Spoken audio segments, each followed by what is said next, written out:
All right, welcome to the latest edition of the FPL America podcast. Gentlemen, welcome. As the season is running down, we had a full slate of matches this past weekend. The title race is in full effect. The relegation race is in full effect. And we have so much to talk about. I could talk about some nonsense going on in my life as I came home today and the cat was almost dead, but we don't have to go into that. Travis is looking at me like I'm crazy. I guess I'll talk about it for a second. I come home and there's this rustling on the blinds, and I knew that. I thought the cat was already gone. Well, we got 2 kittens. I think I brought the podcast along with this. Remember, we don't need to rehash my pet life. How did I forget that? Over the past 6 months. But okay, we lost the cat to the road. The road won. We got a couple kittens about a month later, and then since we've added a puppy, so we kind of have a farm. We might as well have a farm in our house. Old McDonald. Anyways, my wife's vehicle wasn't there, so I figured that at least she wasn't home. But I'm coming home, and the blinds are like rustling, and my first thought is, "Holy crap! Is the dog out? Did the dog get out of the cage again somehow?" So I go upstairs. She's not. And I look over at the window, and one of our cats is hanging upside down by its leg, caught in the blinds. One claw was stuck in the blinds string, and it had twisted so many times. I was concerned, like I couldn't even hardly tell which way the cat's leg was supposed to be facing. And so I started like literally untwisting the cat. The cat was so worn out and probably exhausted. He wasn't making any noise, but I was literally like flipping him over and over and over to try to untwist his claw. I've tried to take it out. It was in there so tight, I could not get it out. So I kept twisting and twisting and twisting and twisting, and like it wasn't. And then I tried it again. It wasn't getting any better. And then I was like, well, I'm looking at it, I'm like, well, maybe it's like around his freaking toe. And that's why it's like, and his claw is just like jammed in there. And so then I'm like, well, screw it. I just took out my pocket knife and just cut it. And he got his leg down and he seems to be okay. I was expecting like a broken leg. What's kind of gnarly is like that one claw now is kind of always going to be barely poking out. He's got like it's deformed. Oh my gosh! I mean, the crap that happens when you have pets is just ridiculous. Anyways, so yeah, thankfully we didn't lose another pet today, and life goes on in the Smith house with pets. It's a new day every day. What's going to happen today? And so there's that. All right. All that being said, gentlemen, does anyone else have a story that must be shared before we dive into talking about first place Arsenal? Brian, do you need tissues this week? Brian Shesko. No, I do not need tissues this week. Okay. Thank goodness. It was a waterfall of mucus last week, Brian. I'm sorry. That's all I can say. It's okay. I mean, we've all been there. It was an allergy attack like none other last week, but no, I'm good this week. Ragweed was in full. What even is ragweed? Yeah, I wouldn't know it if someone showed I me a always picture hear and about said, it. what is this? Never seen it. If only there was a way. Ragweed. Brian, Heavy pollen. if only there was a way we could actually see what ragweed look it up. looks like. Travis, your house is on the mend as once again sickness has been trying to hit the house. Yeah, my son has strep throat, and I've been trying to teach him resilience, and so I made him go to his soccer game on Sunday. Oh, wow. That's some good. He was like crying and upset about it and didn't want to go. Then implant that lesson? Not really. Hey, we all. So so he went to the doctor on Monday, and then he was like, "See, told you I was sick." And then he started faking. The doctor said he could go back to school today, Tuesday, and he decided he wasn't going to go. Yeah, it's like, yes, you are. Yeah, resilience. Yeah. Then the soccer game came back around, and his mom folded, so he stayed home today. Yeah, but everybody's all right. If we didn't have moms, I'll tell one more quick story. As you know, my brother Matt, he we were playing as kids, and we lived in this neighborhood backed up to this park, and we would jump creeks, play in the woods. We lived in the woods, and we had these different jumps over these creeks that had different names. I've forgotten them now. But one time Matt did a pretty big jump, missed it or something, fell down into the creek, and he comes back home. He's like, "Mom, my arm's really hurting bad." Matt's not one to complain about a little. I mean, we got beat up and all the time, whether it was fighting amongst ourselves or playing tackle football or playing war in the woods, right? Like he's a lot of things. He's not a baby. And so he tells Mom, Dad was at work. Dad is a doctor. He's an emergency room doctor. So he tells Mom, my arm hurts. And anyways, Dad comes home. He tells Dad. Dad looks at it. He's like, "Nah, it's gonna be fine, son. It's just a sprain." That was his thing. He always said to us, "Just a sprain." So after about 3 or 4 days had passed, Matt tells Mom, "My arm still hurts." Mom took him to a different hospital. And sure enough, it was broken. So my poor father, many diagnoses he's nailed. And we only never let him forget that one. So anyways, there's that. So I do not call your parenting into question. All right. Brian, where should we start? I mean, this is a free hit, 3-hit type of a week. I can't remember exactly what I did. I think I at least took 1 hit. I might have taken 2 hits using 3 transfers. I had to have a goalkeeper. Yep. So I brought in Henderson, and then I brought in Mateta for Mooney's. Seems to be working out at the moment. Obviously. Plus. And then I kind of made a move I didn't have to make. I was thinking that I was concerned about Phil Foden. I had Foden. Foden had been doing great. Right. I couldn't erase in my mind Manchester United, Bruno Fernandes, who I hate him, but he has been a fantasy as hot as anyone over the last 4 to 5 weeks. Yep. And he had home Burnley, home Sheffield, home Burnley, his next 2 games at home. Yep. And I'm like, that's better than what Phil Foden's got 2 away matches, and I don't know if he's going to play in them. Yeah. So I know Bruno's going to play. So I made that move, even though I took a hit for it. So I really hope it pays off this week, as I have. Well, at the very least, you're likely to get points compared to Foden, who you probably would have gotten a zero and from whoever you have on your bench to fill in for that. Kirkez is in my first bench spot. Well, but that would have been okay. If it's a Garnot, when do they play, Travis? I should know. I don't have the schedule up. City doesn't play till Thursday. City and Sheffield are third. No. United. Manchester United plays tomorrow. Okay. All right. So Wednesday. So if it is especially on this week when everyone had Arsenal and Palace players, and I did not free hit. So I kind of had to roll with the punches. I have my differential is Garnacho and Bruno Fernandes. If they can produce for me tomorrow, it's going to be massive. As Brian, let's discuss this right now. Well, you are on record moment. We can go through. Right. We can talk about results so far, because there's a lot that's going to change tomorrow. So we're going to find out how Liverpool, Everton, Sheffield United. Who else? Sheffield, Manchester United, Newcastle, Crystal Palace. Oh yeah, that's right. Newcastle and Crystal Palace play tomorrow, and then Bournemouth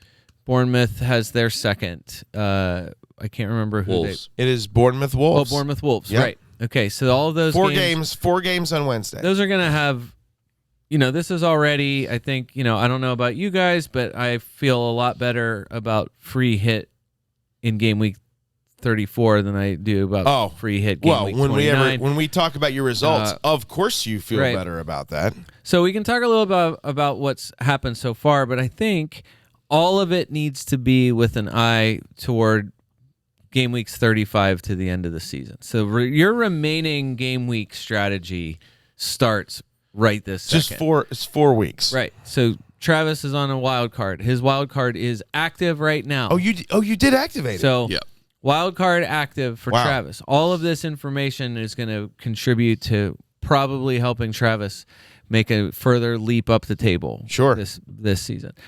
Let's hope. Or ruining his jump up the table. Sure. Because it's so much of it is, do you still have a wild card? Probably not, but there's a chance that you do. If you do, how many double week players are you going for? Right. And what case can you make for them over the single week teams who have a very good matchup, set of matchups, or taking chances on good players who might have not so good matchups. Right. Yeah. So I think that's all that needs to happen is like what happened now, and does this change anything for you going out? Because like we said, the teams that double this game week have no doubles remaining. So the doubling teams the rest of the way have nothing to do with the doubling teams this week. It just is, we can talk about it right off the bat with Arsenal, because I think that's going to be, like I said it last week, I think that's one of the biggest questions you're going to have right now. If you have double or triple Arsenal, how many of them are going to survive from now till the end of the season? Right. Okay. Yeah. All right. Well, let's start right there. The match today, Arsenal 5, Chelsea 0. Trossard got it going in the 4th minute. Then, Ryan, you love this. Ben White added a goal at the 52nd minute. Kai Havertz at the 57 and 65. Ben White with one of the best chassis you'll ever see into the back of the net. And for those of you who don't know, a chasse is a shot to pass that ends up going into the net. But Arsenal win 5-0 and beyond dominate this game. When I looked at the lineups, Brian, first thought was, oh, wow, okay. Partey hadn't started a game in a long time. Mm-hmm. And if he's playing the 6, it's going to let Declan Rice and Odegaard get up a little higher. Or it probably won't change Odegaard's position, but definitely changes Declan Rice. Kai Havertz is playing center forward. Yeah. And I think that's one of the revelations of the season is Kai Havertz playing the number 9. I mean, I don't know how you couldn't vote for him as, I don't know. He's got 10 goals now. If they had 11. He's got 11 goals. If they had a most improved player thing, I mean, I feel like he'd be a shoo-in for this. I don't know who else you'd vote over. Most over improved. him. Yeah, that's fair. I mean, look, how much flack did Arsenal get even signing him? Yeah. And then Chelsea's like, ha, ha, ha, good luck. Look at us. Look at all these great signings we're bringing in.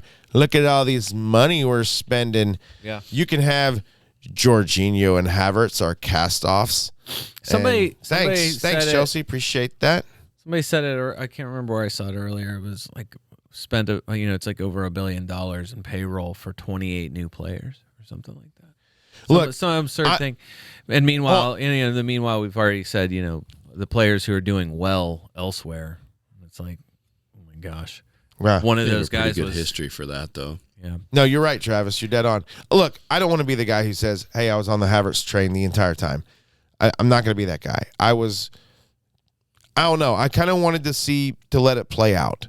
I think that was my tune. If we go back and listen, pretty well played out by now. Though. Now I think we can definitively say it was a great piece of business. Yeah. And the reason why is, and we've said this multiple times, Brian, this is why we said this, I want to say 8 to 10 weeks ago. You're like, Dave, what about Havertz? I'm like, he doesn't come out of the game. He just changes positions. Yeah. Arteta has him and moves him around. He either plays in the midfield or he plays in the striker role. He doesn't come out of the game. Yeah. And I think in games where you must win, this was a must-win match. So who did he have out there? I think he had his best defense out there. Honestly, today, save Trossard, but his form, it's hard to argue. That might be the most, if he was playing City tomorrow for the Champions League final, I think that's the team that you would probably see out there. Yeah. Which is interesting because Trossard seems to be starting over Martinelli at the moment. Right. And he keeps scoring. Well, Dave, first I want to get to just remind you of your predictions so we don't forget Thank you. I need to know how dumb I am. So your predictions so far before this double game week, you were okay. Shoot. You had only gotten one result correct.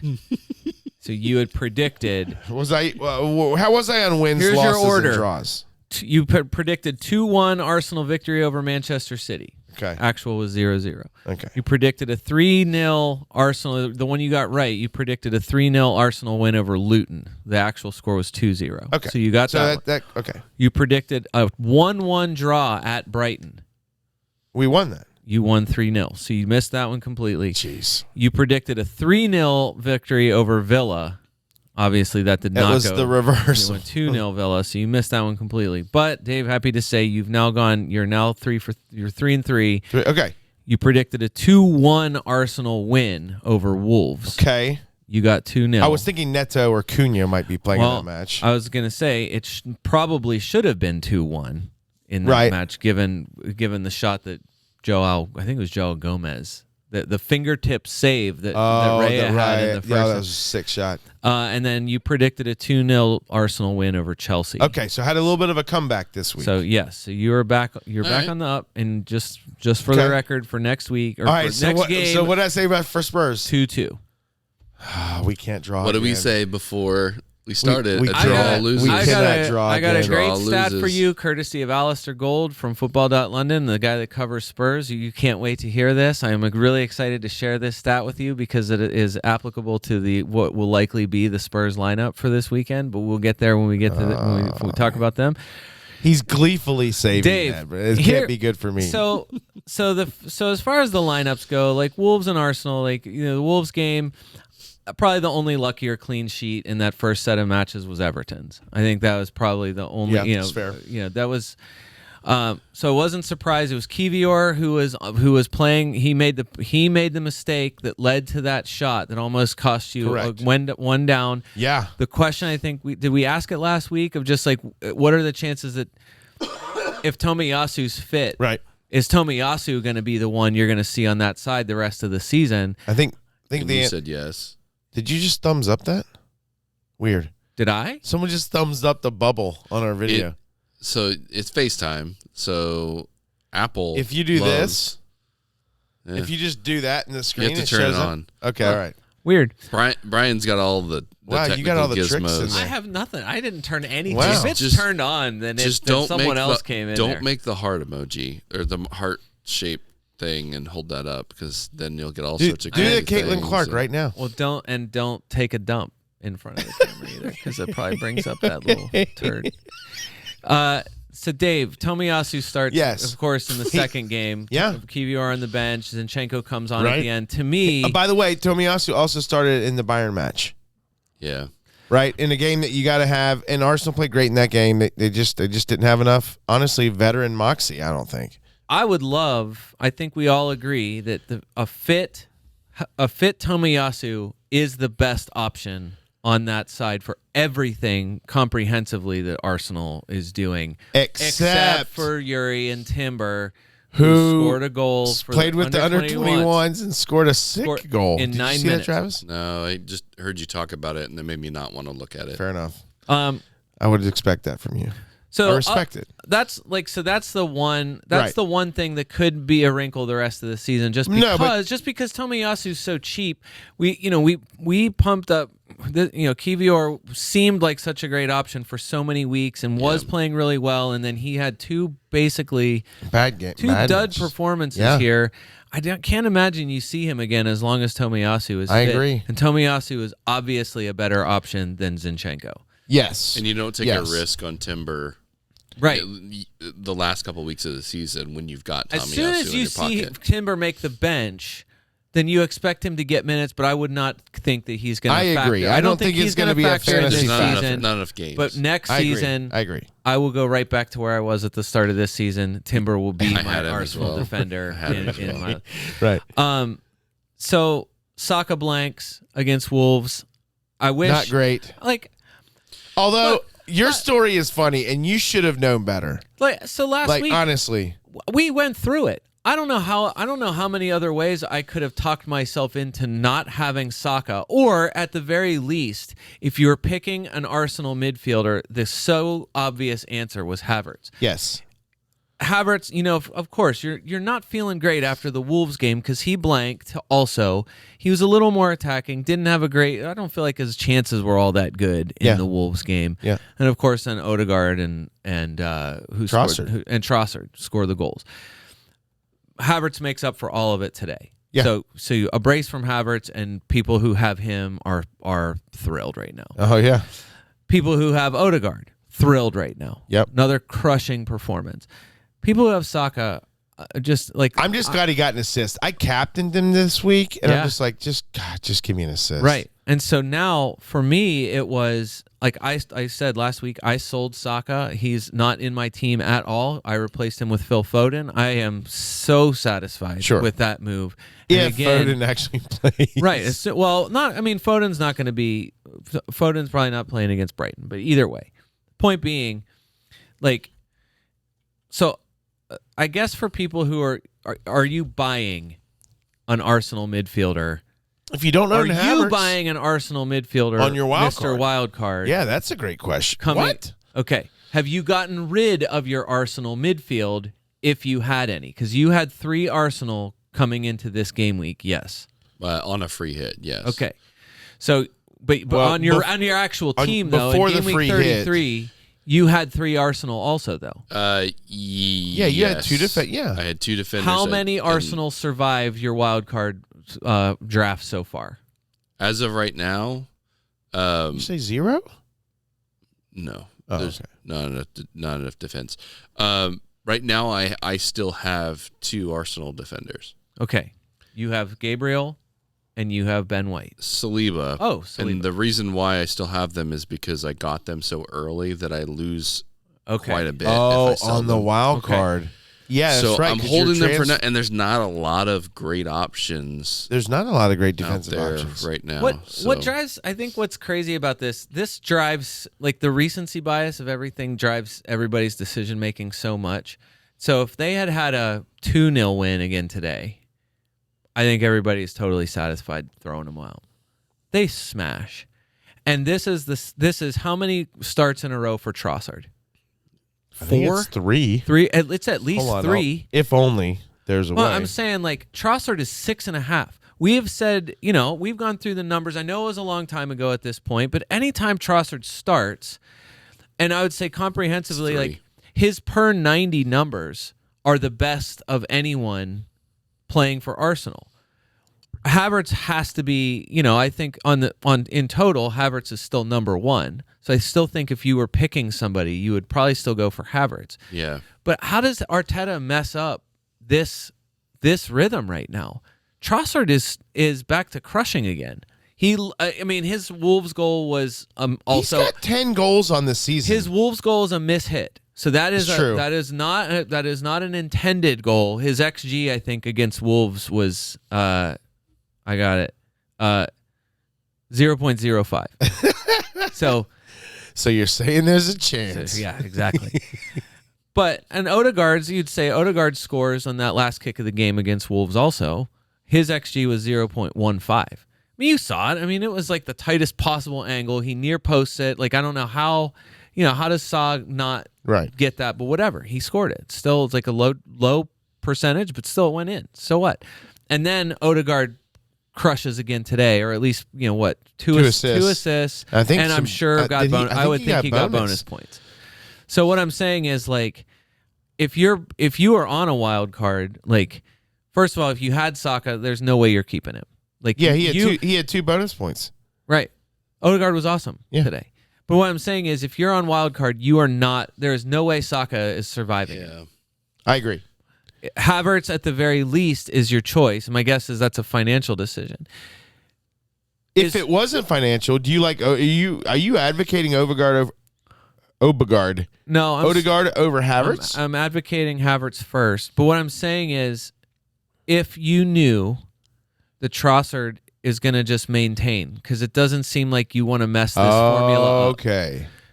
Trossard. I just don't know if you can trust it. Okay. To me, that would make me nervous. He's 6.5 is the reason why I say that. And I'm saying they only have the league left. They only have the league. And he, his last 4, it's 6-3-7-7. Right.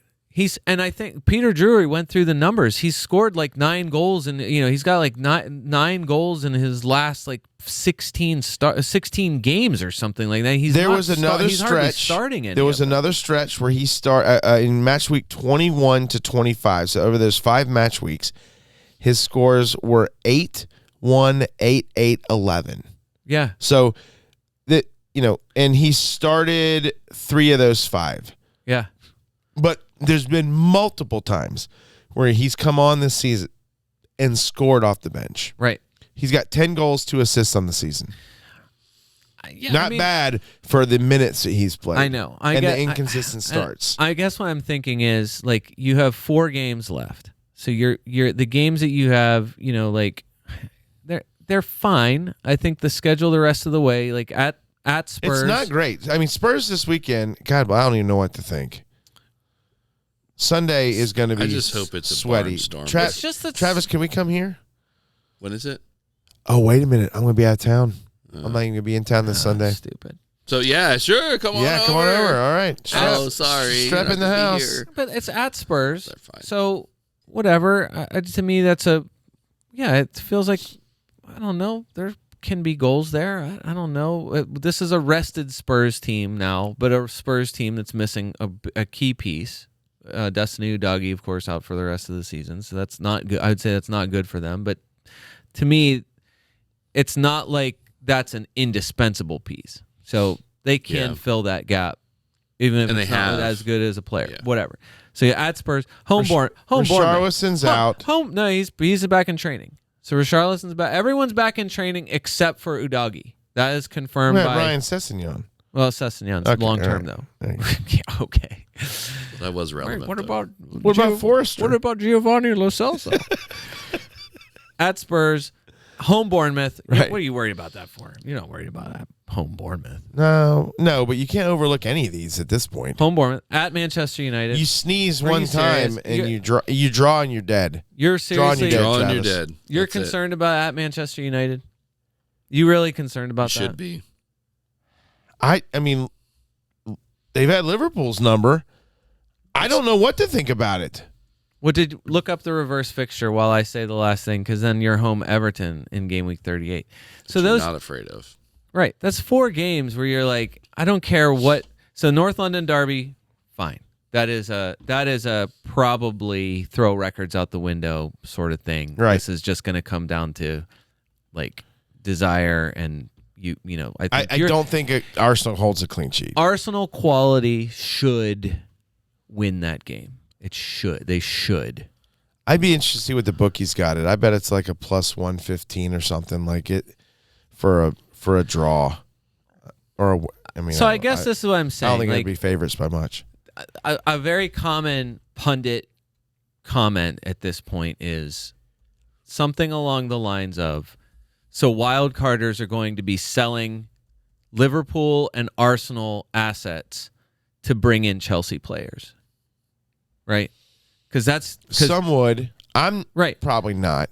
So, but I don't know really. But I might be dumb to that. But I guess I don't really, or Spurs or whatever, but I guess I don't really know where that applies, because you're not bringing in a Chelsea defender. No. And everyone's already got Cole Palmer. And a lot of teams, it's like less than 50%, but most active teams have Cole Palmer. So you're not buying it. There isn't another Chelsea midfielder that you're getting. No. The only other question is Nick Jackson, and neither Spurs or Chelsea have a forward that you're going to. So the only place this really applies is, to me, you're looking at it and trying to, like, you're taking out maybe 1 or 2 of those guys to bring in a doubler, like maybe a City defender, Fabian Schär. You know what I mean? Like, you're bringing in one of these guys, or Dallo from Manchester United or something like that. But in every case, I guess that's the question. Like, you're looking at this and saying, like, is this defense, which is like a clean sheet machine for the most part this season, like in that single game week, in game week 37 at Old Trafford, are you counting on a clean sheet or more points from those guys than you are, That's a good question. Christian Romero, who gets Burnley home, City home. City. Obviously, you don't expect a clean sheet from City, but you could probably expect a clean sheet from Burnley. They're pretty hot right now. I don't know. That's what I'm saying. Like, if you're not counting on a clean sheet from the Arsenal defense, I would probably risk. Arsenal's defense has been easily, statistically, It's not even close. The best defense all Right. season. Odds would say just go with the Arsenal defense. So, and then if you sell them, are you really already making yourself make a transfer going into game week 38 for Arsenal home against the actual one of the worst Scoring attacking teams in the league in yeah. Everton? Right. Are you really doing that ahead of those games? Assuming that the title will go into the last week. I mean, I think that's probably fair. Travis, you agree? It's relegation is definitely going to go to last week. I think the title is probably not, just based on the way the fixtures are stacking up. But it's going to be. I think the title's going to go to the last week. I hope it does. Someone's going to have a lead, and they're going to have to draw. And if they don't, it feels that's what it feels like. Who does City have? The way that it is right now, City's the last week is going to be relevant. Yes, City, it will go to the last week. I think City, but I don't think it's going to be. I think we've talked about just the City. I think on paper, City's home. They're just West going to win Ham. out. They're going to win out. City's schedule the rest of the way. This is where it's a massive advantage to them. Not only a game in hand, I get it. Two. That's At this point. It's at Spurs though. So They got 6 games left, and 2 of them are at home. That's it. right. Fulham, No, but Fulham could be a bogey. Spurs definitely could be a bogey. I think, and I said this before we went on air, I think at Forest is going to be harder than they think. Manchester City, Alex talked about that this season. Oh. He gave the numbers before. They've actually been better on the road despite having better No joke. underlying numbers in home matches this season. I think everybody was expecting them to be more That's dumb. dominant Dumb. at the Etihad, and they're not. They've been actually slightly better in real life performance on the road this season in a lot of games. That's frustrating. So, yeah, I mean, whatever. I just need them to draw one. The thing at this is, point. they've got the same thing, though. Now the FA Cup's over, and they don't have Champions League either. So this is where I think once you get into the question of like, all right, well, you have Saka. Is your move, if you don't have Foden, is your move from like I did, straight from Saka to Foden? Do you dare, if you find the money, do you go from Saka to De Bruyne? Is that, I mean, what are they? It's balls to the wall now, right? Like that. Full strong lineup every week. I'm looking Seems at like it every match. right. Rather. Well, the reason one of the things But is Foden healthy? he's knocked right now. He's knocked right this second. But whether he plays Brighton or not, to me, I don't think that was, I don't know how many people would have said like, yeah, throw him back out there, whether he's fit or not. I mean, Holland might not be. I mean, who knows? We have no idea with Holland how serious what his issue is. Neither one of them trained. Way more likely that, to me, you see Foden than you see Holland. But I think, Really? You think there's a greater chance to see Foden than Holland? just because Foden's fitness levels he's been consistently better over the course of this season than Holland has. I mean, if you see neither of them, I don't know that it matters. I'm just saying, like, I think they.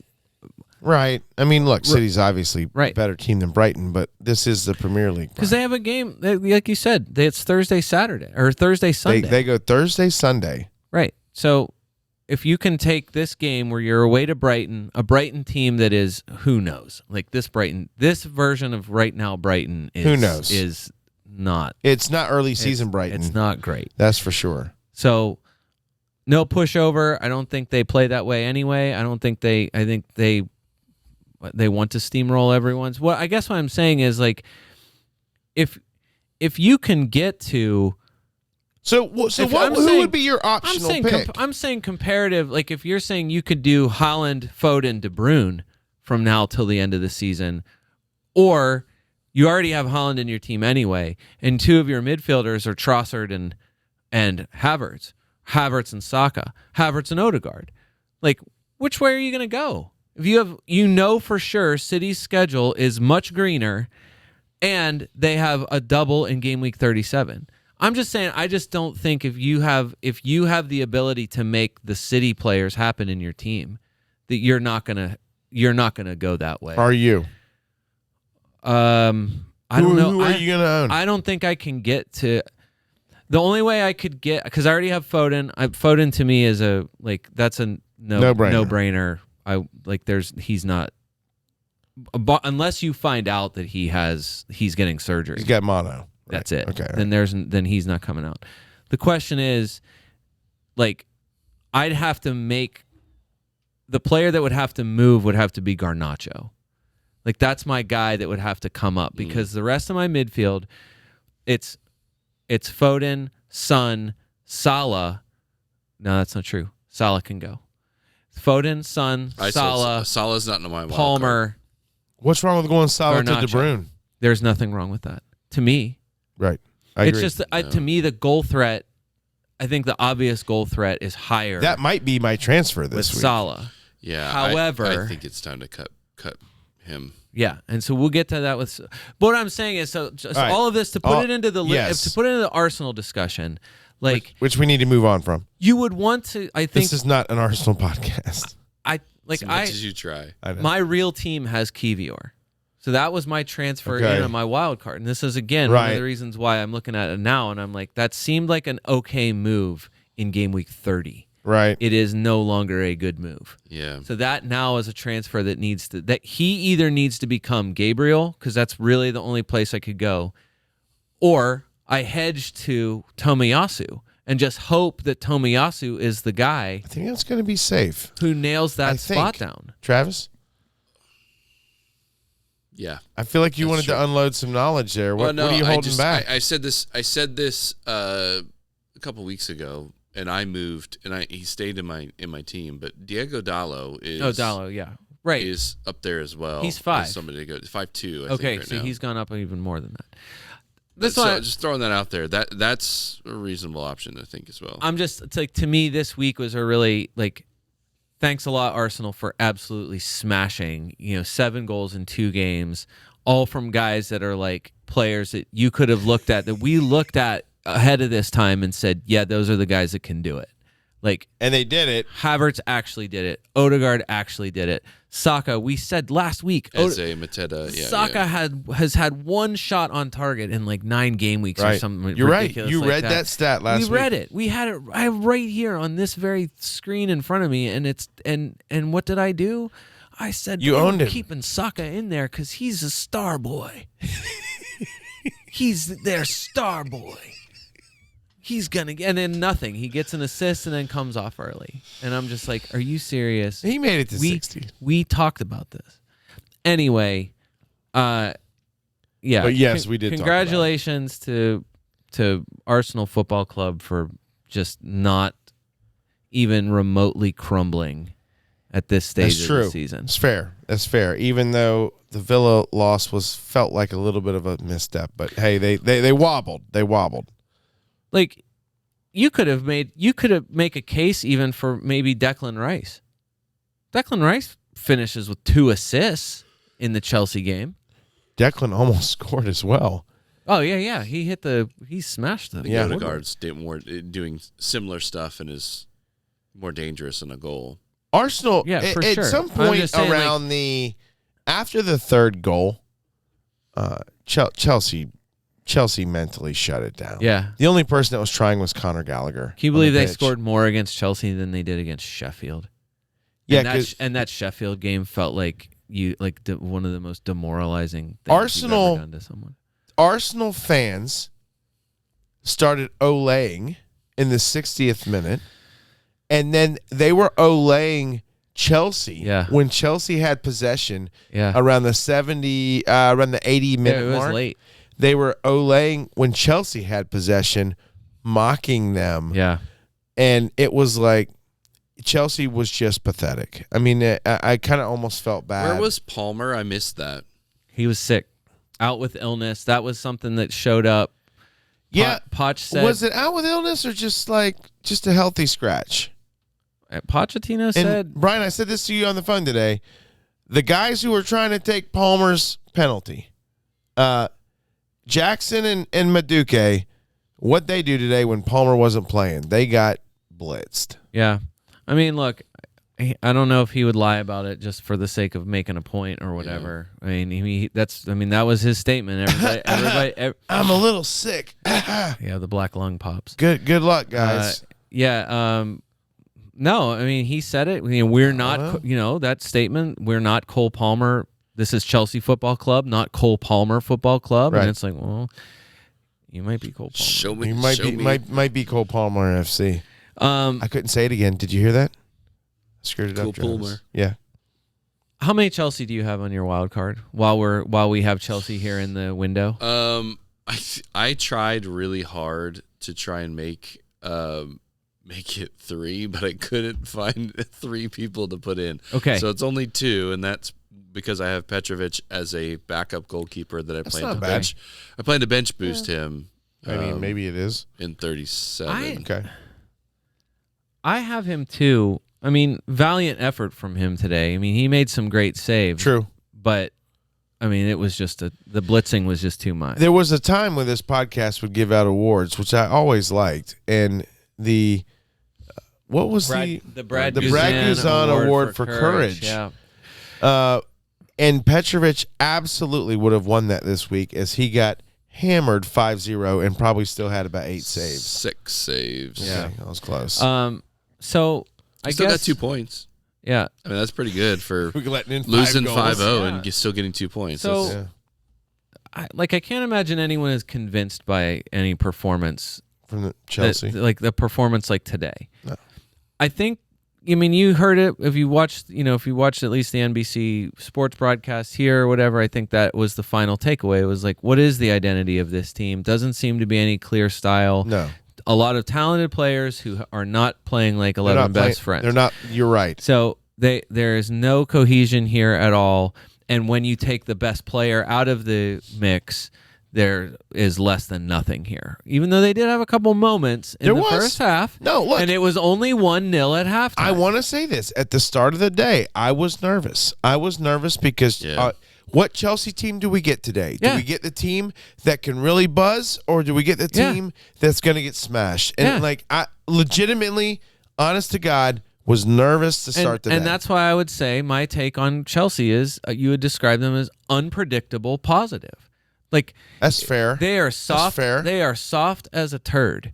But as long as Cole Palmer is there, I don't know how you don't hedge the rest of the way on their upside. Like Gallagher, by the way, is undersung wingman. No, to Palmer. he's played very well. Yeah. And the reason why I say you could hedge toward their upside is look at Cole Palmer's scores since game week 20. Oh Lord, here we go. No, I'm just it's massive. I'm not even telling you what the numbers are. I'm just saying open it up, click his name, and look at game week 20 up. You don't have to. I'm not. You want to know? I'm not saying you have to. 18, 10, 2, 8, 10, 2, 5, 13, 15, 25, 26. That is Chelsea. That's stupid. That's Chelsea's upside, though. That is the upside of Chelsea. That's it. Today was their first game since game week 16 that they didn't score a goal. So game week 16, game week 34, every game in between, they have scored at least one goal. There was no shutout, even in losses. They still scored. And then there's plenty of wins and plenty of draws in there. What unbeaten run were they on going into this game? It was a bit. I think it was like 15 games. In the league, it was a while. So that's why I'm saying the only bad thing with them. Oh no. Okay, no. I got it right here in front of me. 1, 2, 3, 4, 5.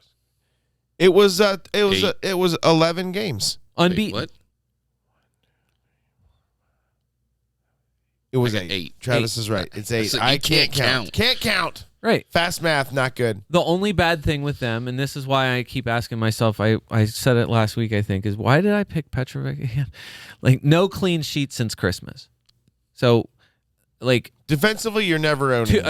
Two clean sheets since Christmas. 2. I don't understand the Gusto argument that people make. Well, he was out again today, and so that's the thing. This is where Gusto. But even if he wasn't out, I don't understand it. It's his attacking numbers were fine. It's just I don't know what that maybe that right side of their defense is cursed because it's. Is that the Reece James it's the side? Reece James side. Oh boy. So, like, they're not a defense you want to rely on. Where are they getting a clean sheet in any of these games the rest of the season? Villa and Tottenham next week. No clean sheet there. Not a chance. No. Home West Ham, maybe. Probably not a clean if sheet. Bowen is still out, but that's 2 weeks away. West Ham scores in that game. Antonio's still out there. 37 at Forest, at Brighton. No.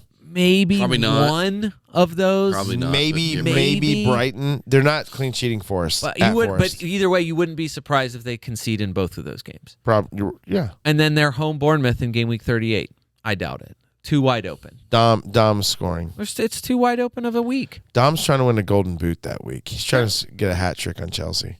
Gusto's injury, as Poch said it, is he had a problem with a ligament in his knee. We hope it's not a big issue. That's all the clarity we have at right this moment. So, yeah, I mean, he missed a couple weeks ago all of a sudden with a kind of a minor knock of some kind. Gusto's got 5 assists on the season. That's fine. But that's why I just don't be like, everyone's like, oh, got to get Gusto. Got to get Gusto in your lineup. Gotta It wasn't, get Gusto. I don't think a lot of it was his price. So they can't clean sheet. Yeah. And then he's got 5 assists on the season. His last one was match week 27. That was 8 match weeks ago. It's that 7 not too match long weeks ago he was 4.1, and he had no competition on that side because Reese was out. So immediately, like just at the beginning of the season, he was the one starting. The 5th defender. Right. Over Van Hecke. That's probably fine. And then like the rest of the defenders, I don't like even in the just looking in the last 10 game weeks. Not one Chelsea defender has played more than 6 games in the last 10 game weeks. And a couple of those were blanks for them because because of FA Cup stuff. Right. But that's like Chalobah, Gusto, and Disasi are the ones who've played 6 games. But all of Disasi, Chalobah, Thiago Silva, Badiashile, Cucurella, Gusto, and now today Alfie Gilchrist started for them on the other side. Right. Like, and he subbed in all of last those, match and right. got a goal. And all of those defenders have played, have started at some point. Right. There was kind of like more social media drama after the game because I think it was Thiago Silva's, probably his wife, I assume it's his wife, had like the 3 monkeys, like the hear no evil, see no evil, speak no evil, like put that as like just on like Instagram or something like that. And it's like, what does that mean? What does that mean? Exactly. Why is it coming from, again, this is another player's wife. Somebody else stirring the pot, probably. He's crying at the end of the FA Cup loss, and he played 10 minutes or whatever. Like he got on for, did he play? I think he played 10 minutes today or something. He did. He like came on late after Right. the game was decided. So that's like yet more, more like behind the scenes, like more turmoil stuff that's just like, I don't know, man. So you're making the case, even though Chelsea has 2 doubles on the way out with 4 match weeks left, you're saying, I'm the only Chelsea guy I'm owning is Cole Palmer. I don't care what's going on. And so that's the thing. The last person I don't care possible I is, don't give a damn if they get a triple match the week. last person is Nick Jackson. So it's Nicholas Jackson, and that's it. And that the guy, only other guy. can't hit the broadside of a barn. And he's on 9 yellows, and he should have been sent off today. Holy red card. Did was you pretty see that, ugly. Travis? Yeah. Minimum, he should have gotten a yellow card. So he should be suspended. We should be talking about how you don't have to buy him this week because he's because he's got his 10th yellow today. If not, karma, he'll get one next match. right? Which so like how he just how he avoided it is whatever. So he just seems like the riskiest guy to bring in this week. Right. Why would you do it? All right. So I guess all of that to say, you have Chelsea with the most matches, other than like Chelsea and Spurs with the most matches remaining, and the only person that you can even feel remotely confident about is Cole Palmer. That's it. If you don't have to me, it would be finding someone other than Petrovic, and I hate thinking even like that Onana could fill that spot because I don't trust Manchester United's defense any more than Chelsea's. That's my other keeper. Right, exactly. Yeah, but they're playing Sheffield and Burnley in the next 2 matches, so I don't hate that at all. I think it's a great setup. Totally fine. I mean, You can't talk me out of it. it's just that they've been like they just are a sieve of a defense. They, look, they just gave up 3 goals to Coventry. In the last 20 minutes of the match. Should have probably been 4 goals. It should have. Wow, that's so. Inches.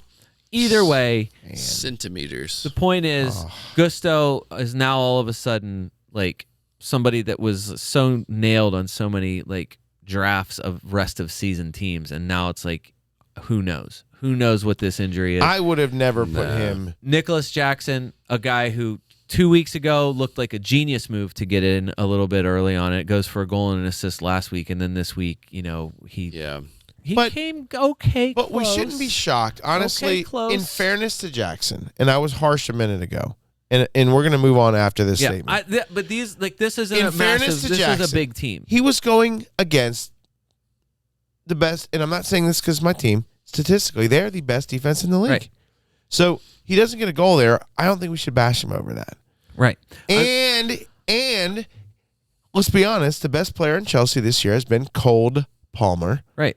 And he wasn't playing. Therefore, someone not feeding through balls to Jackson. Right. So Jackson doesn't produce today. He's going up against the best defense, and his best player isn't playing. I still think therefore, anyways, I want to say this. Anyone else who's wildcarding and decide, stop laughing at me, Travis, who to go with Jackson, I was hating on that a minute ago. I'm rescinding that. It might not be that bad. What I'm saying, like with the rest of the season schedule, as much as I say, hey, how many clean sheets are they getting in there? Flip it to the other side. How many goals are going to be scored in these games? Right. Aston Villa, Tottenham, West Ham, Nottingham Forest, Brighton, Bournemouth. There's a lot of goals in those games. I know it was a 9-man Spurs, but that was the breakout game for all of those guys in the reverse fixture. When it was 4-1 or 4-2. Sounds right. In that game. So I guess what I'm saying is it's like, why couldn't you just gotten the yellow in this game? Well, why couldn't it would have made it easy for everybody? Why couldn't you just got it in and over with instead of now getting it at Villa and then it's going to ruin everybody's plans or whatever. It's true. So all right. Anyway, this match week had 3 games on Saturday. It was Arsenal Wolves, Burnley, Sheffield, Brentford, Luton. Then on Sunday, we got a taste of one of the other teams so far this match week that's played. Liverpool kind of saved it late, but beats Fulham, Travis 3-1. Travis, what's going on with Liverpool? Nothing awesome. Yeah, but look, I said this a minute ago. I think I said it before we went on the pod, and I want to say this, and I will let you and Brian run with this.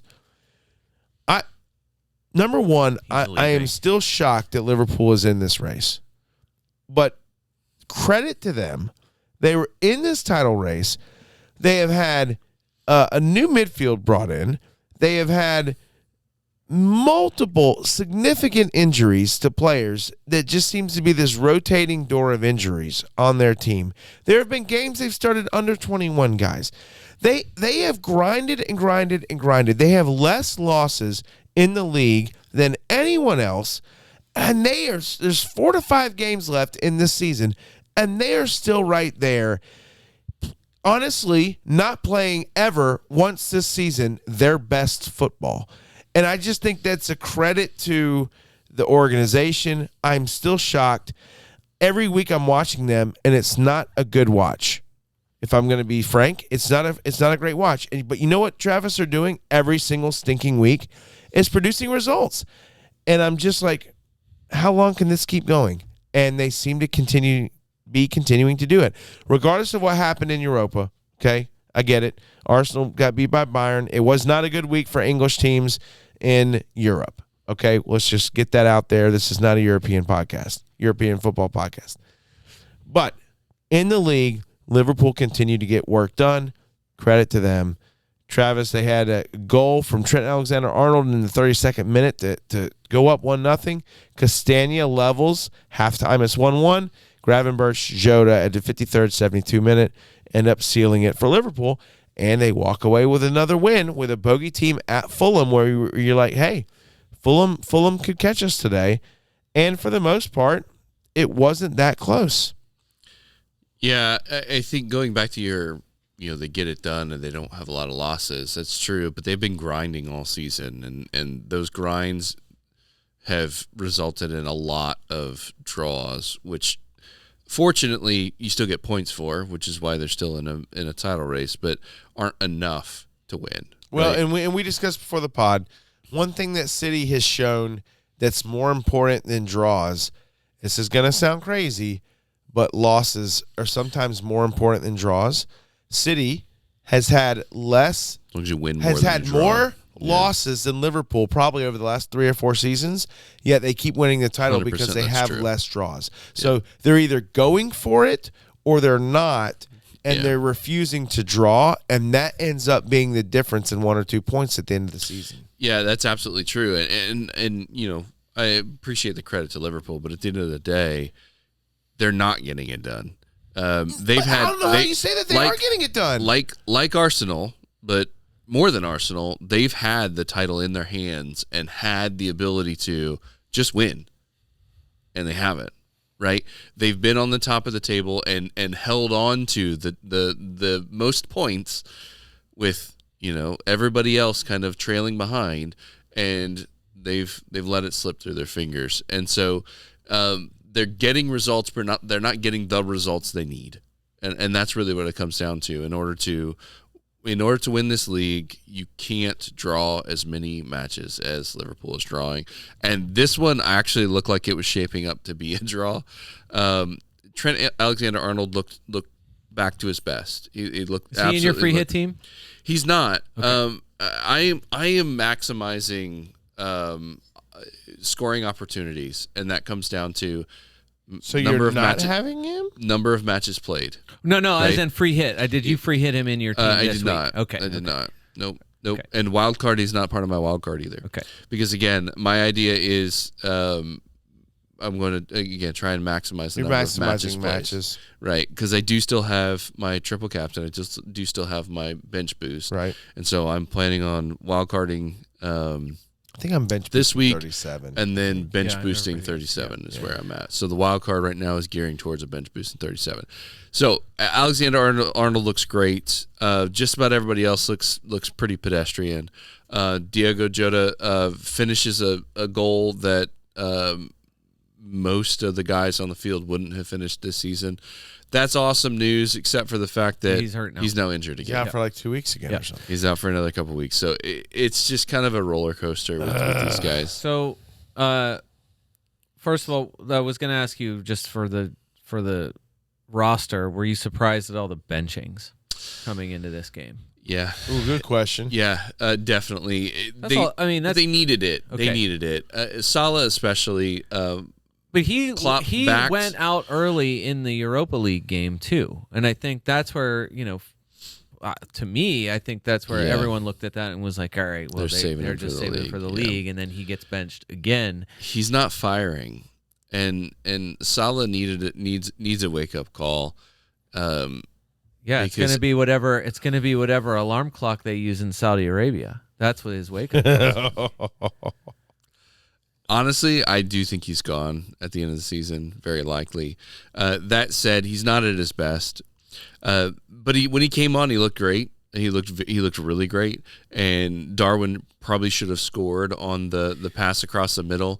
It hits the penalty spot, and it's just outside of his reach. How many times have we said that this year? That's exactly right. The single funniest could not have been a better example of the two players was Jota's last kick, tight angle, a bit lucky, but still put it in a spot where he could score it in a way that is like just shows how clinical of a finisher he is, and smart too, going far post instead of near, so that if they get a deflection, they've got another option. And then basically the next thing that happens is Darwin blasting the side netting from a play where it's like kind of better angle for the shooter, and he just obliterates it straight into the side.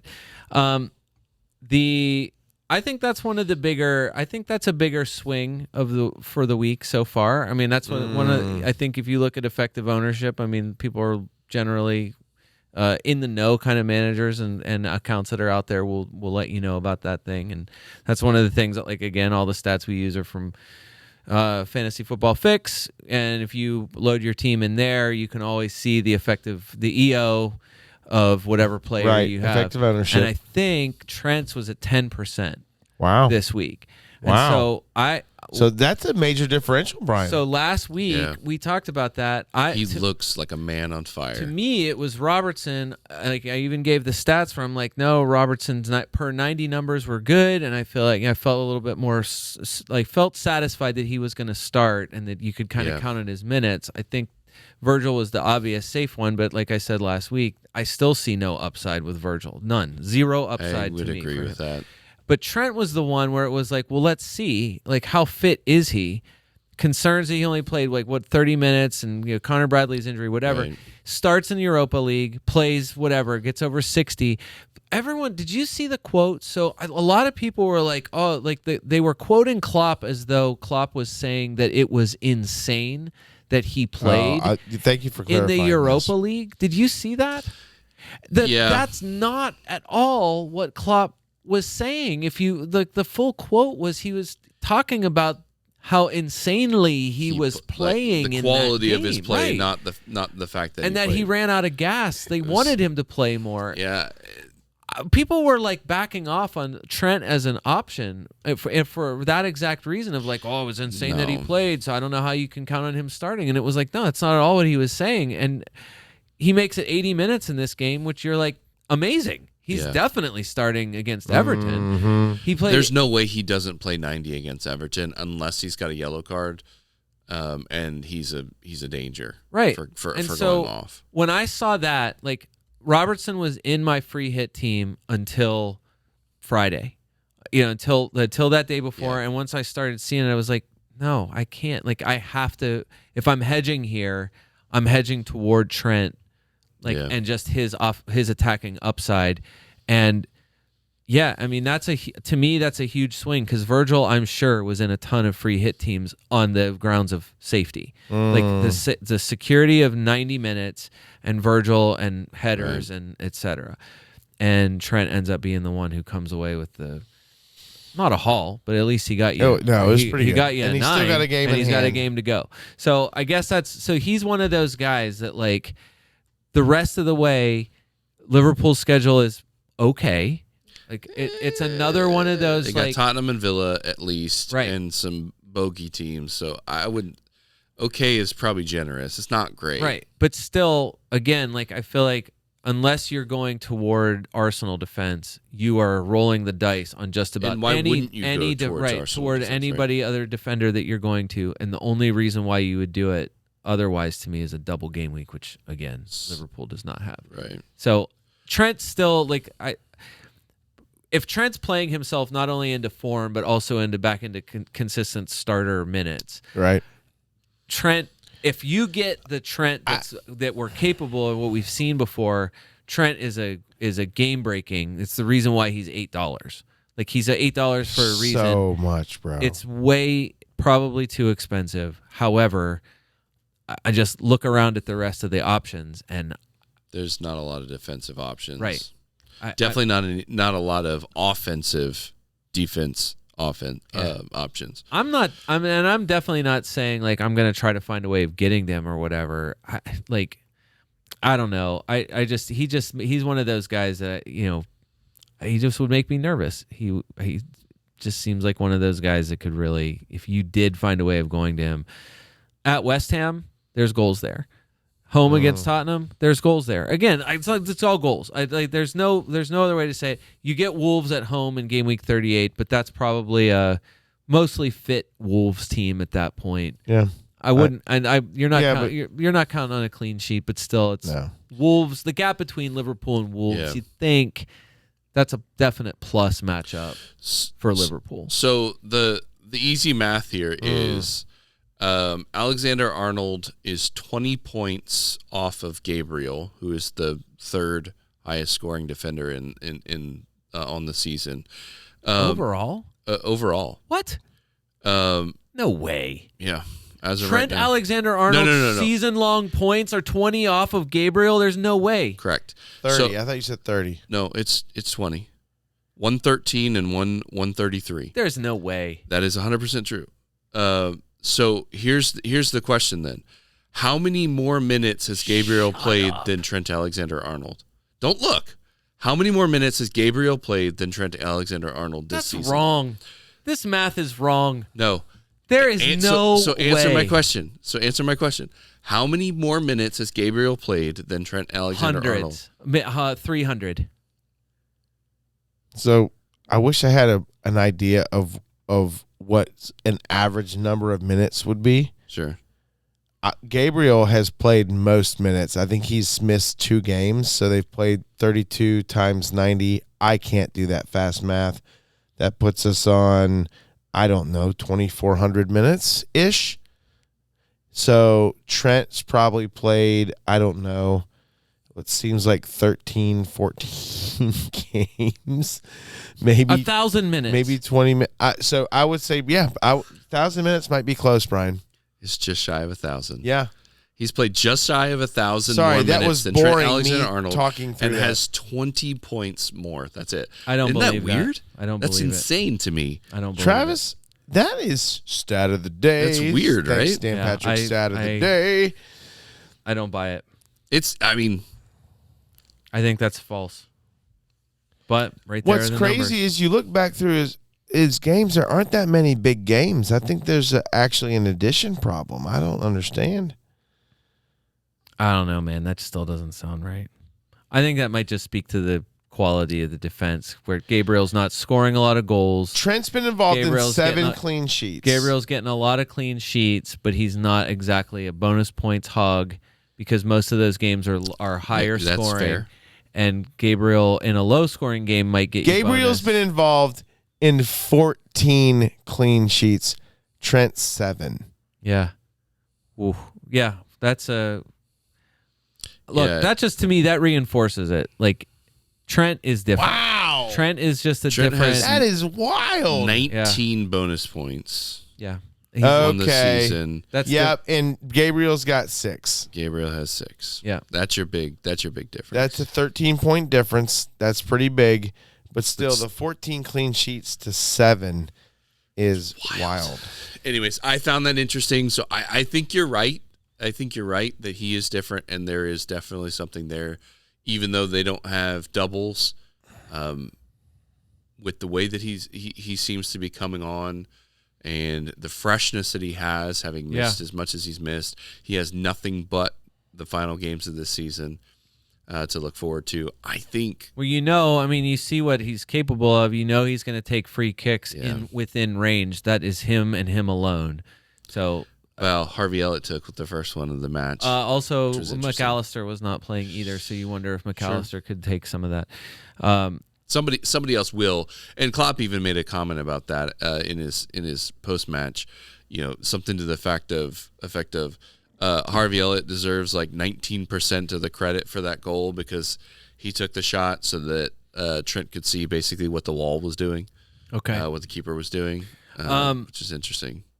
The other part of that free kick goal for Trent, the other part of the equation was Diogo Jota, who we talked about.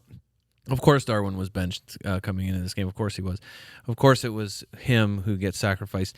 Well, the reason, because the biggest risk of my free hit was that. So Jota's in my free hit team. I saw that. That was a good call. I saw after the deadline that Connor Bradley had transferred Darwin out and put in Jota and captained him. Wow. Yeah, and so that's one of those like player moves that you see after the fact where you're like, wow, that's not fair. Can't you let us know? What I can't remember where I saw it. I don't know that it was related to like not like this is Anfield or like a Liverpool specific account, but somebody made the argument that basically was just what is very obvious. They're lacking the finishing touch, they're lacking the clinical edge. Understatement. Jota is the clinical, the finisher. He is that guy, and he's fit enough. Like whether he would start or not, but either way, like whether he would get enough minutes to do it. But the feeling was Darwin's been so bad, and is it possible? I know that's a question that's been asked as well. Is Klopp kind of sick of this? And whether he is or isn't doesn't matter. The fact is, it ended up working out, and you saw exactly that. Like Jota gets taken down, like it's Jota that creates the free kick, so he gets credit for the original assist. Even when that happened, I was like, well, that's great. You got a return from him. The fact that he scored the goal on his way out was like, this is fantastic. Can't wait for that next game. And then, like you said, back down to the bench 2 weeks. 2 weeks again. So it's just a hip. I guess it's a hip injury for him. Either way, he's a non-factor. For the next couple of weeks, and even for the rest, sure. even the rest of the way, it's like it just stinks. I feel like he might have been he could have been a huge factor for the last if he was actually fit. But who's fit now? Travis, is Mo Salah the biggest troll of at least this half of the season, or is it Bukayo Saka? Oh, It's close. I'm not sure who it is. Saka might have had better numbers more recently. Wow. You're probably right. Wow. Would Salah have started against Everton if Jota was still fit? Yes, I think so. Okay. Yeah, I think so. Honestly, I think they probably both would play. Gakpo looked great. He looked really great. He's played 2 really good games after really being terrible. I could see them both playing, honestly, if they were both fit. But that's a really hard question about Saka and Salah. That's tough. It's especially tough given the fact that they're 2 and 3 on top midfield scorers. Is Salah your captain this week? No. Oh, you captain Darwin. I did. You said you were going to. Not because I wanted to, but because I forgot. I did it when we were on. Oh, you said you were going to. In fact, I you stayed with it. I was going to change it, and then I just got distracted and never did. Yeah. So I'm glad that I kept my word. Who's your even though captain I didn't this mean week? to. Salah. Saka was mine. Chicken Salah. Saka was mine. No, Eze would have been the guy if I was going to go a different way. You had Elise too, didn't you? No. Oh, I talked about doing it. I You pour said, salt in that don't wound. do it. I did the dumbest. I went. See what I felt like just free hit strategy. What happened was Free hit strategy for a second was when I made my team. I had right up to the deadline. I was like, I felt like it was a good mix of a few risky plays, but the core of the team was all the safety of. It was the safety of. I went to Arsenal defenders, so I went White and Ben White and Saliba, and Gabriel. I went with Eze, who I said was there was no question he was going to be in. Salah was in the team. I stayed with Saka, so I'm already like everybody's going to have those 3. Then I went with Jota as a huge punt, and Ben Brereton Diaz from Sheffield as the hugest punt of all, which right now looks like the absolute stupidest thing they could have done. And what I did was at the very end, I looked at it. One. There was a couple. Well, I looked at it and I was like, I advocated. I could have Barrington or I could have Elise. No, it wasn't that. It was more what made me rethink it was that I made the case for Crystal Palace defense. I did not go with Henderson, and I went with Tyrick Mitchell, and then I realized, well, I'm benching him. So what's the point of me having? Yeah. What's the point of having a Crystal Palace defender if he's you're just going to benching be on a bench in the bottom of my bench? And so I was like, why aren't I hedging then toward the attacker? Why aren't I hedging toward the points? So I started to make those transfers at like 6:59 a.m. or whatever. You know what I mean? Where I'm pulling it up and I'm like, and then the website crashed and I had to switch to the phone and I'm looking at the phone and I was like, no, I'm going to run out of time. I knew as soon as I was like, if I hit transfer on this, I'm going to run out of time because it would have put the guy on the bench. I would have had to switch it around, hit save. I just felt like it wouldn't have mattered. And then sure enough, the clock ticked over and then like the team locked and I was like, all right, well, there it is. There it is. The team is in. Had my captain set up, whatever. Had the team arranged the way I wanted it to. By the way, and you got Watkins on your bench with a 9. Yeah. Jose Sa on your bench currently with a 3, 2-0 loss to Arsenal. And Tarkowski with the 6 with another home game against Liverpool where he's going to get a 7. So, it is your bench. You should have free hit and bench boost. Well, no, I mean the only one. I mean the big disappointment. I guess we could go to them next. Is when we get to let's do it. Crystal Palace. Moving on. Here we go. No. So just like the last thing, how many Liverpool people survived your wild card so far? Okay, good question. As of right this moment, 0. Wow. Okay. So 2 Arsenal defenders, no Liverpool players. I think, Brian, that's kind of the way you're feeling probably as well, ish, I mean, right? I guess Although we'll see. Trent, I feel like you're still saying Trent should be in teams. Boy, I'll tell you what. Right now, I'm triple Liverpool, and this is why, despite a big score, my free hit team is bailing me out. The Liverpool guy is going 0 Liverpool at the moment, and you're saying triple Liverpool. No, I have them, and I don't want them. In this free hit match, after the free hit's over, you still have 3 trips Liverpool? In my free hit is triple, but it's different because I still have Salah, I still have Darwin, and I still have Connor Bradley. So my free hit is bailing me out, but I have a lot of transfers to make before double game week 37. And you do not have a wild card. I do not have a wild card. That's right. All right. So my problem is like Connor Bradley. It doesn't seem like the injury is all that serious, at least the way they're talking about it. But I'm not counting on him coming back. No. Right. Darwin is an easy move. Like he's an easy sell. The only other way I can make up money, it's got to be Darwin to, like the trendy pick would be Joao Pedro probably, but that frees up the most money. But it honestly doesn't matter. You're not going to play him, right? Unless you're trying to bench. Well, bench boost 37 is going to be whoever's there. So, it's going to be everybody. It just makes me nervous because planning that far ahead, how many people have had a freak injury all of a sudden or something pops up where you're like, oh, well, no. Like Destiny Udogie, again, doesn't, it's not the team announcing it. It's him announcing it from his social media feed in the hospital bed. So that's how we're going to find out probably about all kinds of things the rest of the way, all of a sudden. So that's why I'm saying, I can move Salah on. Salah to anyone that's a lot of money. I hope we're wrong, and I hope he goes on a tear and wins a golden boot. Right. And tomorrow, I hope who that's knows? What happens. If he blanks tomorrow. It's fire sale. Oh my gosh. For sure. Even if he comes, he's up to a 13.3 for me, and I feel like he had to have been a 13 to start the season. I'm looking. I think now. he was. He was 12.9 when I sold him. Okay, so he's up to a 13.5.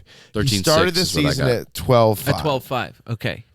So I probably did some dinking and dunking, selling and whatever. But bottom line, I must have bought him back. Let's see if 13.3, 35 fast math.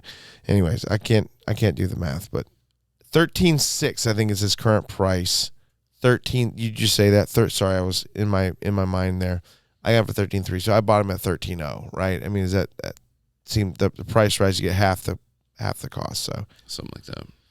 Yeah, man.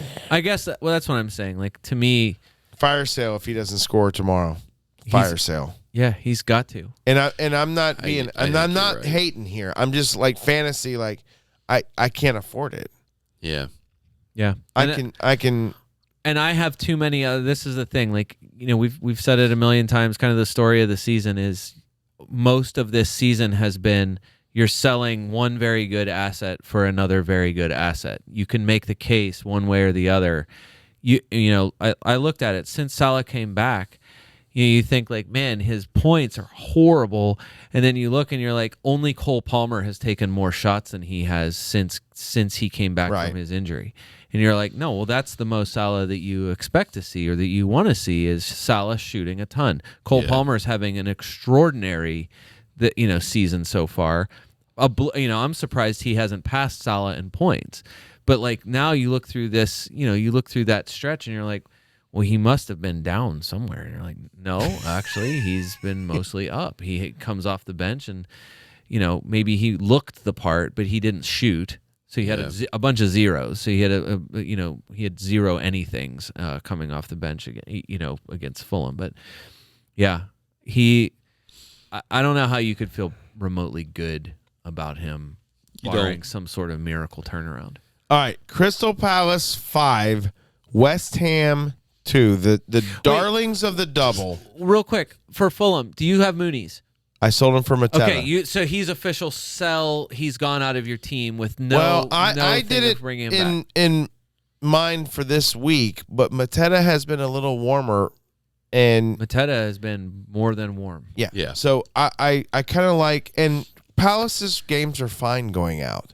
So I'm kind of on the Mateta train. So are Fulham's. And so that was the reason why I was asking you. Fulham has Palace at home, Brentford away. You're not using them no matter what. So the tough thing is that they play City in game week 37. So you don't want any part of that. And that's what makes them really tough to hold. But game week 38, they're at Luton. Fulham is going to score 8 goals at this Luton Mooney's team. Could be an interesting last week. That's what I'm saying. No forward has attempted more shots since Mooney's got since he took over the starting job. Is it a home game you say against Luton, or is it at Luton? It's away. At Luton. Who cares? Well, Luton away has been tough. They'll be relegated by then. No, I don't know. That's not If necessarily. they're fighting relegation on the last day, then I question all that. Either way, I'm just saying like that. Like Depends what those appeals look like for Forest and Everton. Those 3 matchups. I'm just saying 3 of those 4. Game week 37, you're bench boosting or whatever. If you still have that, obviously holding a Fulham player for game week 37 against Manchester City is not fun. Right. But all the rest of their matches, I'm not sure how you would navigate that unless that's what transfer you decide to make in game week 37. Either way, Mooney's could be one of those guys in game week 38 where you're like, oh my gosh, he ended the season with a real bang. Real bang. Pow, pow. Anyway, that's it. That's all about Fulham. That's the only thing I want to say about Fulham. All right. Crystal Palace 5, West Ham 2 in the funnest game of the match week. Easily. 7 goals. Who hates that? I tell you what I did hate as there was an own goal. There was 2 own goals in the match. And in that process, the first one was Emerson for West Ham. The second one was in the 89th minute. Initially, they gave it to Tyreek Mitchell. Yeah. And then at some point, they changed it. Brian and I both gave it to wished Dean they would Henderson. have. And I had Dean Henderson. I was furious. So Dean Henderson ends up with a -1 on this match. I'm hoping he can somehow clean sheet Newcastle, which I do not necessarily expect. I'm hoping for a miracle. We'll find out tomorrow.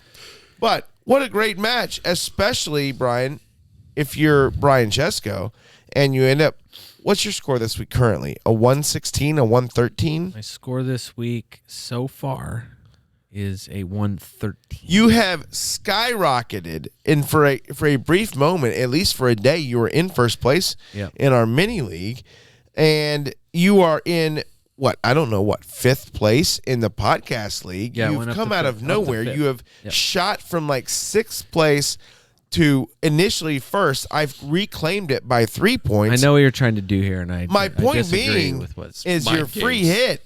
This is the Brian Chesko surge that we have all come to know and love in the end of season. I've already conceded defeat for this season. I have led for the first time in ages.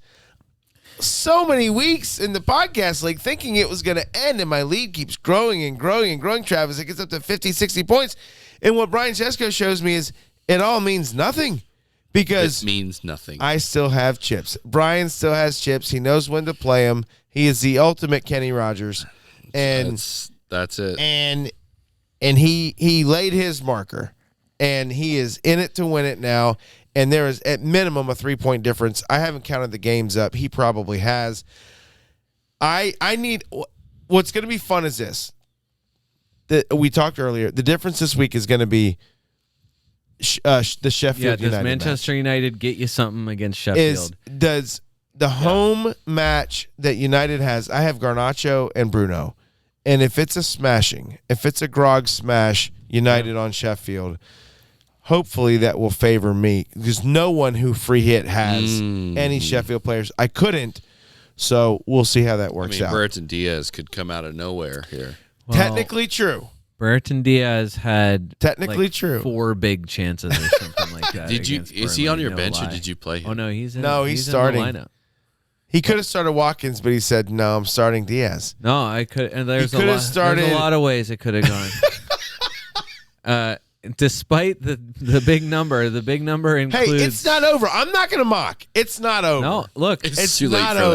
that. As you maybe, but it's true. Listen, I take it all back. It was like I said. It was the one like really big roll of the dice. Jota roll of the dice was more of like, which is sad because you probably would have gotten something from him from Everton. Yeah, I was hoping I was getting 2 out of that. There was no way I would have guessed that it would have ended with an injury. Right.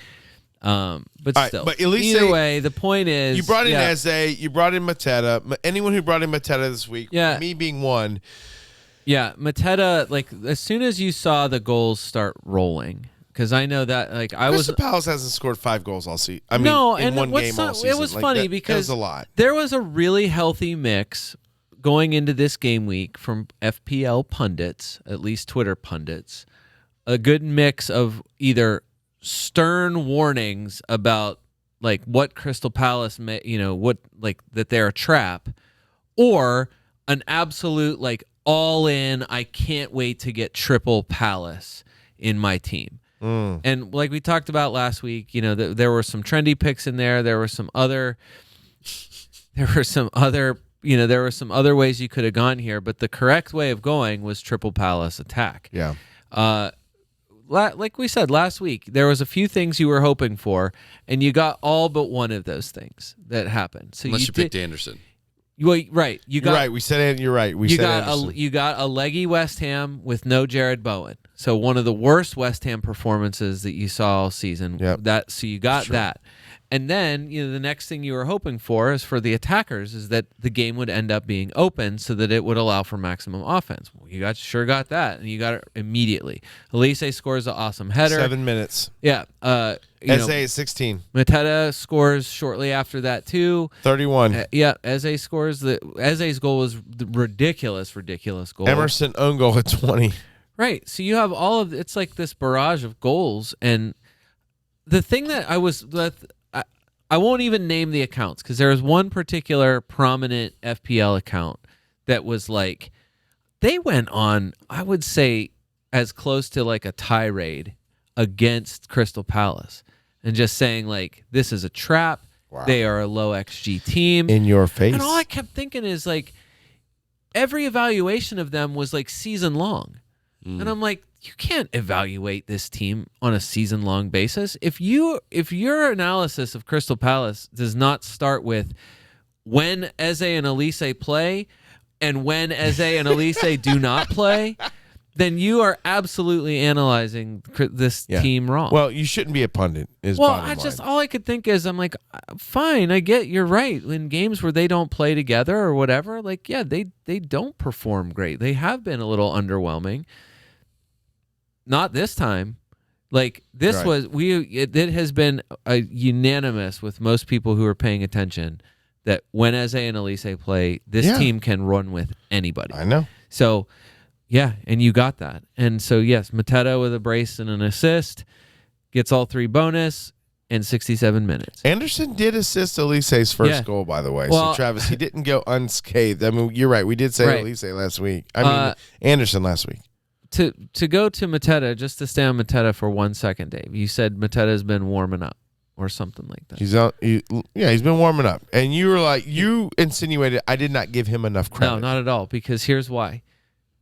Mateta has started every game since game week 17. Okay. Wow. Okay. That is a lot of starts. And it used to be him swapping with Edouard. It was never or IU. Right. It was never Edouard consistent. got the starts at the beginning, and then Mateta slowly has taken it back over. Okay. So every game since game week 17 is a Mateta start. Okay. 84 points since game week 17. That is third best for forwards. Just in case you're wondering, that is Ollie Watkins 1, Dominic Solanke 2, Jean-Philippe Mateta 3. Wow. And that is Watkins at 118, Solanke at 87, Mateta at 84. So that is how hot Mateta has been since game week 17. Is the number 3 overall scoring forward in fantasy. And ironically, we didn't hear the name Holland in there. Holland was injured too much. Wow. And also he is cold as a very cold thing. Cold as a Palmer. Yeah, exactly. 8 goals for Mateta, which is tied for 4th. He's gotten 3 assists in there, tied for 3rd. Wow. He's only taken 29 shots, which is tied for 13th. But he has 17 of his 29 shots on target, which is tied for 5th. Wow. So he's clinical. And he's created 17 chances, which is 5th best. And he's doing it on not the most touches in the box. So he's tied with Holland for 7th, 73 touches in the opposition box. The guy's just I don't know that it gets you any closer to knowing whether he's good or not. He's just playing like perfectly, and he's a perfect player to play alongside Eze and Elise. And this week is just those 3 guys just absolutely romping through this. It all lined up. Travis, you have any input on this? Nope. Did you have him? Eze, yes. Mateta, yes. Okay, there Elise you go. was in my team, and I took him out. Oh, you missed out. Yeah. But I'm sure it was for somebody that scored more points than Ben Brereton Diaz. Yeah, to Rick Mitchell, 0 points. Oh, okay. Even worse. Did you start Mitchell? Of course I did. Yeah. And if you went, so that's the thing. If you went with Eze, to me, like we said, I think Eze I think he was a no-brainer. So the fact that he did really well and he did it in 80 minutes, you're pumped about that. And also, until today, he was leading the game week so far with 7 shots. He took 7 shots in this game. That's probably the best part of his performance. Presumably, I think Havertz is now number 1 because I think Havertz finished the week with 9 shots. Eze will nearly certainly pass that after the game tomorrow. Elise is the one, goal, assist, 2 bonus, goes for 12 points. I think understandably, the risk with him was high. And I think it was entirely based on, will he start both games? Right. Or will he come off the bench in the first one and start the second or whatever? And you're going to get 90 minutes from him, basically. Instead, you get a healthy 67 minutes from him, just like you got from Mateta, and he crushes. So, what ended up happening Palace just needs to be easy on Arsenal's Michael Elise at this point. Yeah. They just need to ease up on the minutes. I think he's at United now. At finishing the I hope season. he goes nowhere. I hope they build on what they've got right there. But either way, They're known for that. So. Oh yeah, of course. But no, I mean they signed both of these guys. I mean they signed Eze and Elise at the beginning of this season. I think everyone was expecting either of them to go. Well, to go to City is where I think everybody expects them to go, but they didn't get either of them. So I don't know. We'll see. What is a contract and who cares how many years they sign for? So what? Yeah, that's fair. No, like you said, defense and Dean Henderson, not so much this week. At least, yes, Dave Anderson got the assist early on, finishes with 4. Yeah, sorry about your -1 for Henderson. Brutal. And that's not going to, I don't imagine that's going to get better against Newcastle. I can't see it happening. It might. You never know. I just needed...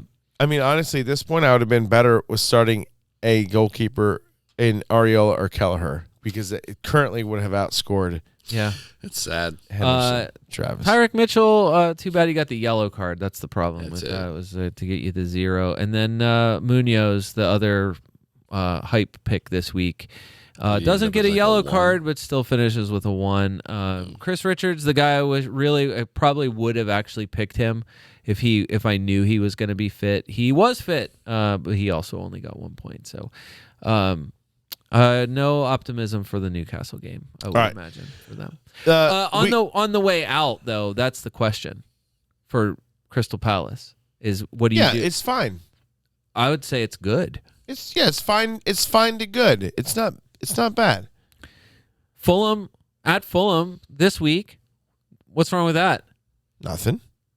I think that's fine. I think it's fine for goals. Yeah. Yeah, it's fine. It's good.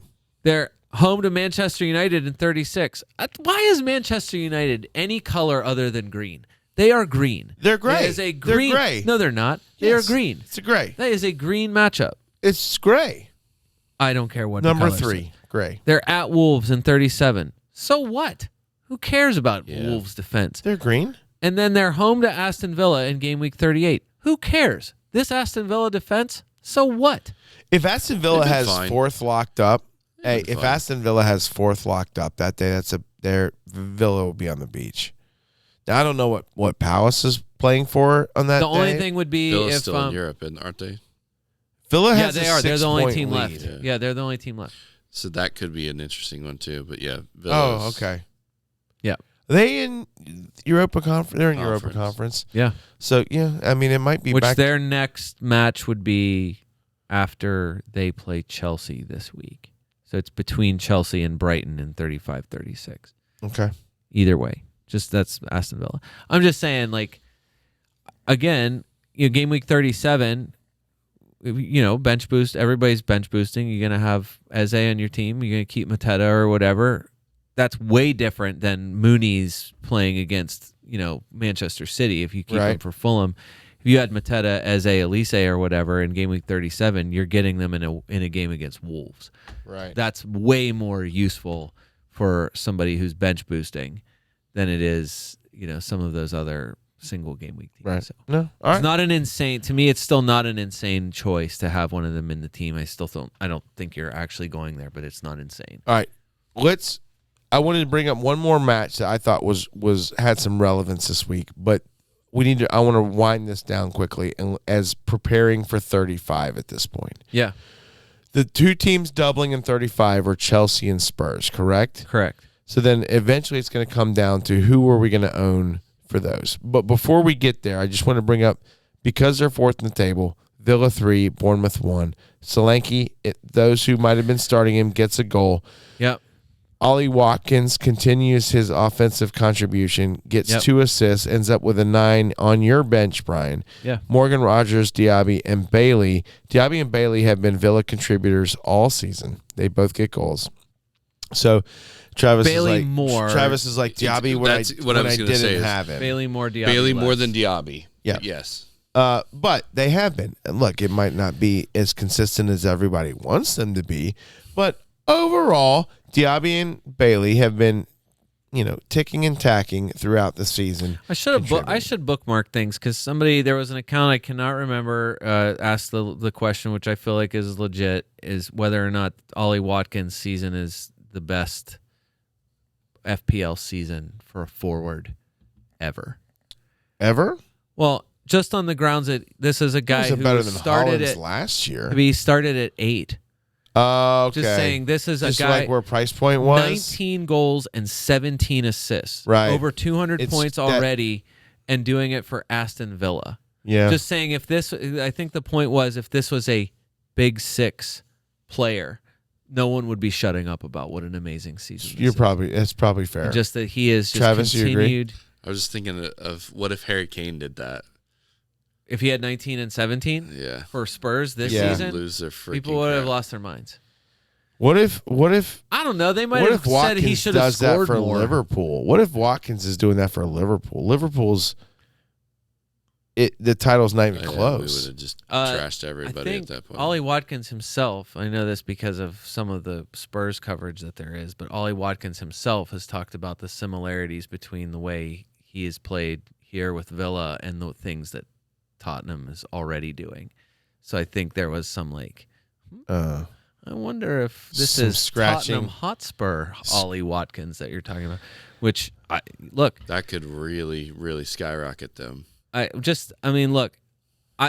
player who I think, I don't know how. You don't want to play for Ange. I don't He's know. garbage. I don't know how you I'm kidding. I don't know Kidding. how you Jokes. cannot wish that you got to see what Harry Kane would have done Yeah. in this Spurs team. Yeah. I get He's it. having Whatever. fun He's having eating- fun. He's- Yeah. he's playing Eating pretty- some Yeah, strudel. he's doing awesome. He's And over there in, He's in solidified Bayern his eating height strudel Yeah. over there. and some bratwurst Yeah. and some Wiener Schnitzel. Yeah, and he is just smoking things up over there. When Bayern in wins, third place, when Bayern, as Leverkusen and Xhaka win the title. yeah, when Bayern wins the Champions League, Bayer Leverkusen. Anyway, no, it's just that Ollie Watkins he can't stop and will easily finish as the number 1 scoring forward this season, barring an injury or some kind of other unprecedented Holland resurgence. Surge, yeah. Are you owning him on the way out? That's what I was getting to. No, And or Solanke. Are you owning them going out? So the top scoring forward on the way out, you are not owning. You are not touching Solanke. You are out. If your moves need to be, if you have whatever Bournemouth players are left, this is the last available time to use them. You are not doing anything. No? Home Brighton Okay. next week. No, thank you. At Arsenal, game week 36. Yeah. No. Yeah. Home Brentford in 37, single game, too expensive. You're picking somebody else. You're not picking Solanke. On a bench boost, you got to prepare. A lot of people are going to be bench boosting in 37. I just don't think you're going to have him. Solanke's basically the same price as Hoyland. Okay. I think you would at least take your chances. All right. So, yeah, okay. But that's just one guy. I'm saying there are other options in there. And then they wrap up at Chelsea. Okay. I don't know. Who knows what But is United's matchup home Arsenal, home Newcastle that great in 37? Home Arsenal, no. Home Newcastle, yes. Maybe. What? What's Newcastle going to do? Keep a clean sheet? No, against there's Manchester definitely not United? a clean sheet being held in that match. Right, exactly. That's what I'm saying. It's not. It's Would not you rather it's own not because there's not goals. All right. is Would what you I'm rather saying. own Holland or Watkins to finish the season? Holland, but only because I Plays more a matches. chicken. He plays Yeah. more matches. Too. Travis? He plays Travis, more. He plays more. Holland or Watkins? He plays more matches. He plays meaningful matches, and he plays better on paper matches. Every single thing about Holland is better. Same. More matches being key among that, and they don't have anything else. I know to you're not play asking that as a real question. I know you're just being provocative. They're done. But you're not. This is it. You're, No, I'm actually kind of. I mean, look, come on. Holland's been ice cold. That's true. You're We don't right. even know if he's On going to play this form, week. He probably won't. Yeah, on form. That's my point. So at this point, moving on, They're not going to shut him down for the season. They're though, not going to shut him down. right? So he misses this game. He's still got 5 more games. Well, he hasn't been banging them in. He's got, in his last, since match week 28, he's got a 2-2-0, 8-10, and he hasn't played his Brighton match. He's okay? not going to play Brighton. So it's going to be 0. I'm just saying, hadn't been lighting it on fire. Look, man, I had Holland numbers from first half. Would you rather... First half and then injury and then post injury. I have all the Holland numbers, and yeah, it's a steep drop off. It's Okay. there's. Do you own Holland? Yes, course. you do because you're a chicken. was- But hold on. But Brian, real quick, Travis, I'll ask you first, and then I'll ask Brian. Brian, you can think about it. If you're going to sell a player this week, would you rather sell Salah or would you rather sell Holland? After assuming Salah plays, doesn't do much, It's solid. gets an It's assist 100% against Everton. 100% it's solid. You would sell Salah. Yeah. But again, you get 32 week 32 he's on 8, week 33 he's on 10, and then week 34 he hasn't played yet. Right. Like Holland is not like ice cold. He scored 18 points in the last 2 weeks, and he hasn't played his game. It was It doesn't matter who he played. He's scored. You have to Kind of an ice to cold. adjust the points. It's not ice cold. based on the opponent. It's not actually 8 if it's against a bad team. Let me I sell just- what I want to sell, Travis. So- I'm just saying, look. like, there's no way you don't right. take a Your guy question who was is about scoring your recently. question was Dominic Solanke or Holland, and to me that's not. No, it was even- Watkins. No one is It doing was it. Watkins, No Holland. one's doing that. Ollie Watkins. I think you meant Watkins Holland, but you said Stop. Solanke. I did not say Solanke. Rewind the There's tape. All right. It's a good thing we recorded this. Again, even if it was Ollie Watkins, that was one of the questions I think when we posed the most idiotic question of all time, whether Ollie Watkins would outscore Darwin Nunez the rest of the season. And which side were you guys on? Oh, we were easily on the Darwin side. We chose Darwin, and I would have bet my family on it. Were both of us on the Darwin Oh, side? absolutely. Of course we were on the Darwin side. He had so many more matches. Freaking idiots. Oh Lord. Ollie Watkins goes Chelsea, Brighton, Liverpool, Crystal Palace in his final 4 games. Those are fine. Yeah. Again, it's that he's like a game against Bournemouth at home, a game I think you were probably hoping for more than 2 assists from him, and he gets you 2 assists. The fact is that he's just getting it done regardless of what's happening. He's getting something. Okay. So I think that's it. Is he going to be involved in goals? Like whoever scores the Aston Villa goals, is he going to be part of it? Like yeah, it's like seems like a 70%, 75%. And chance Rogers' that it is forms him. is helping as well. Right. To me, like keeping him. I mean, are you confident of him not scoring against you in game week 37? No. Of course not. So that's the thing. That's why I still own him on my wild card. Who? Watkins. Oh, you are keeping him. Wow. As of right now. Would you again, this rather is a long own time. for the rest of the season after this match week, De Bruyne or Salah? Question I've asked myself. Honestly, probably neither of them. Really? Yeah, probably neither of them. Right now, I'm playing with Gvardiol as my third. So I've got Haaland, Foden, Gvardiol, and that's keeping me from bringing KDB in. So for the rest of the season, you believe Foden greater than De Bruyne? Yeah, I think so. Okay, Brian. But I've got Brennan Johnson as one of my midfielders, my cheap midfielder, to make the math work. And so if I were to go to De Bruyne, I'd have to swap Gvardiol out and I'd lose Brennan Johnson. I think I like Brennan Johnson. Go to Garnacho.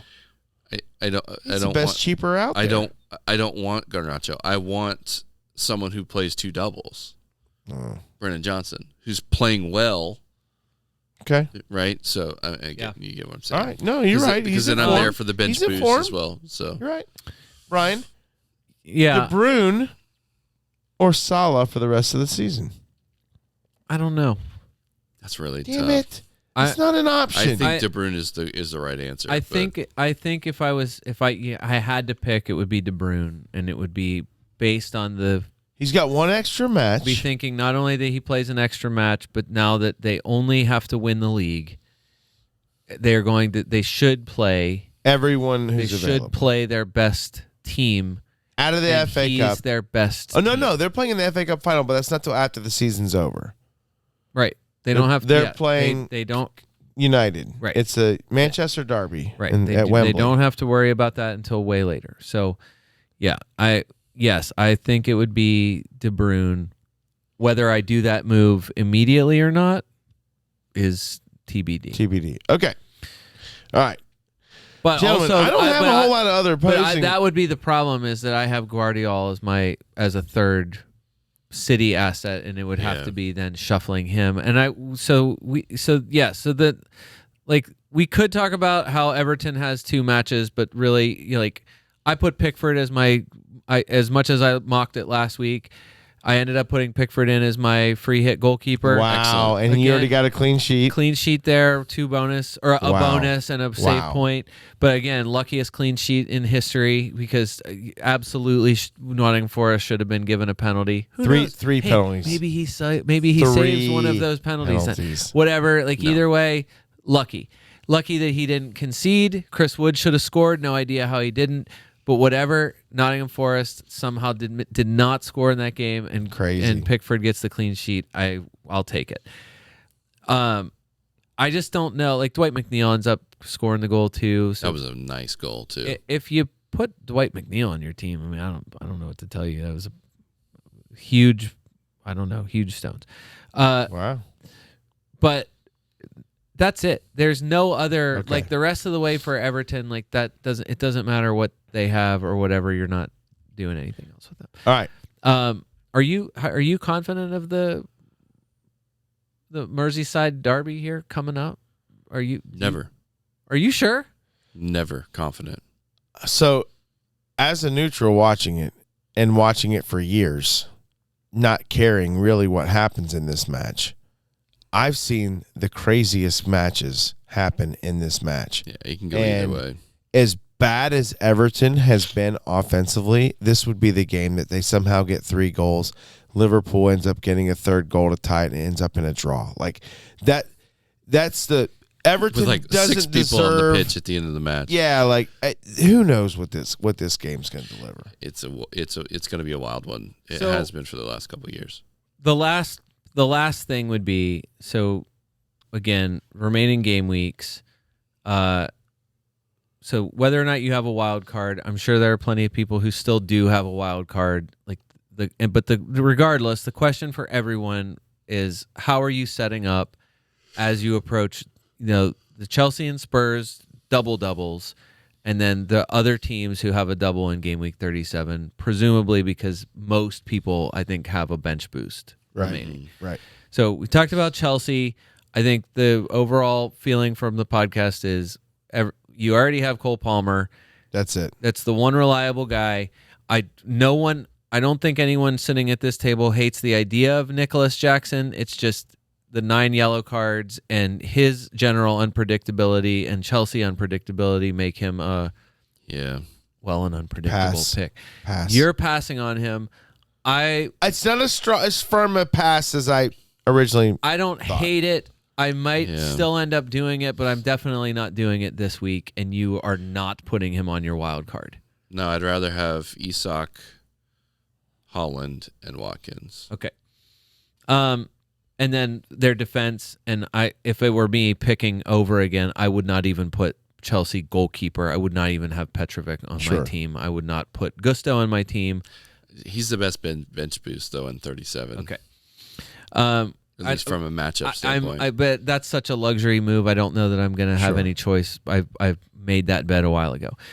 Tottenham, to me, is the biggest crapshoot of the remaining things except Son. Okay?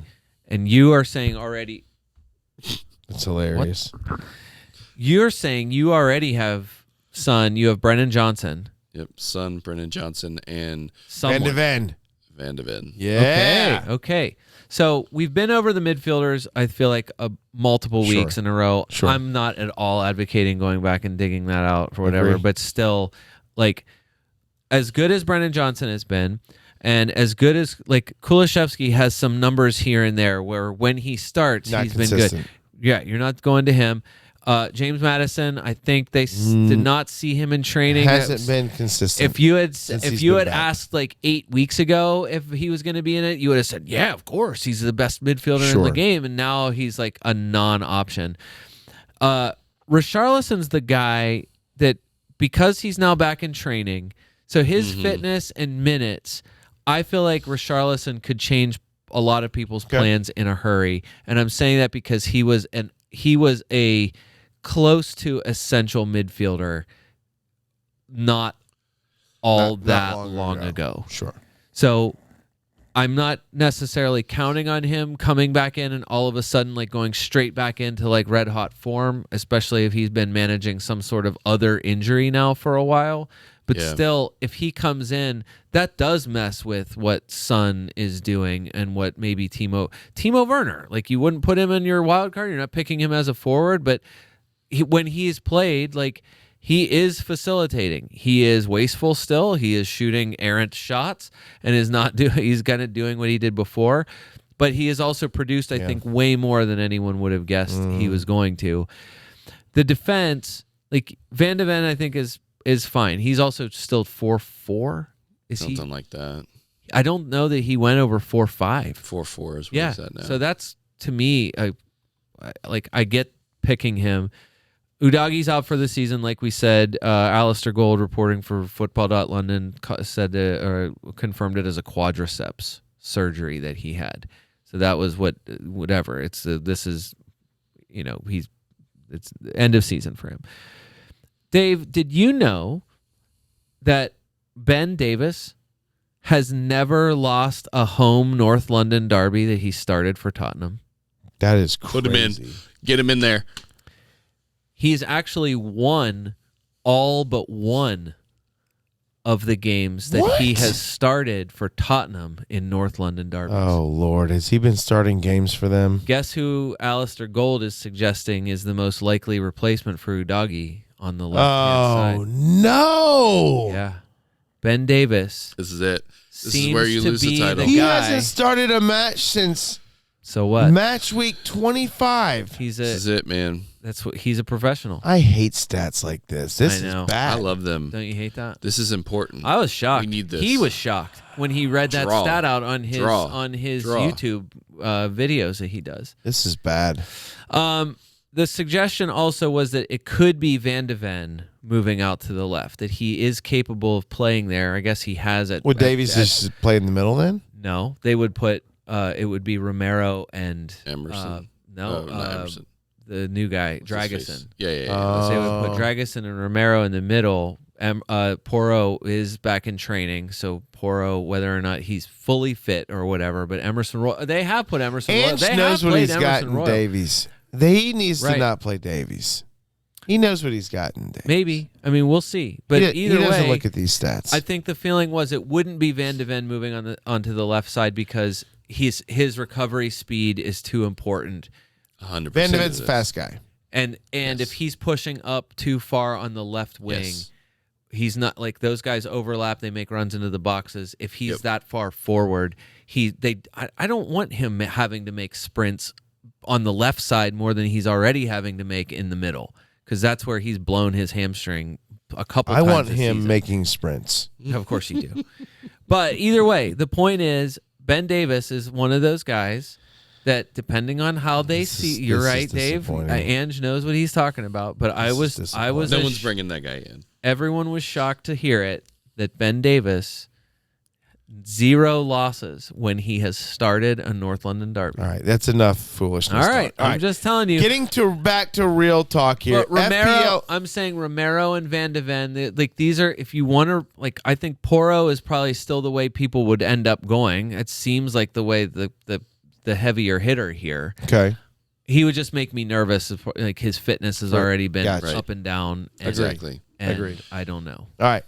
Getting to the real thing that everyone has been waiting for so long to hear. The top 5 of the FPL America podcast. Brian Shesko has jumped from, it seems like, the depths of the league to now 5th, breathing down my neck. I am sure by the end of this match week, you will end up passing me. Credit to you. What a monster week. You're sitting on a 113. I am not free hitting and sitting on a 76, feeling pretty good about myself. But good Lord, a 113, and there's still so many more points out there. You and I are in 4th, 5th, and then 4th place, respectively. League Max, Liver of Grealish, is tied with me.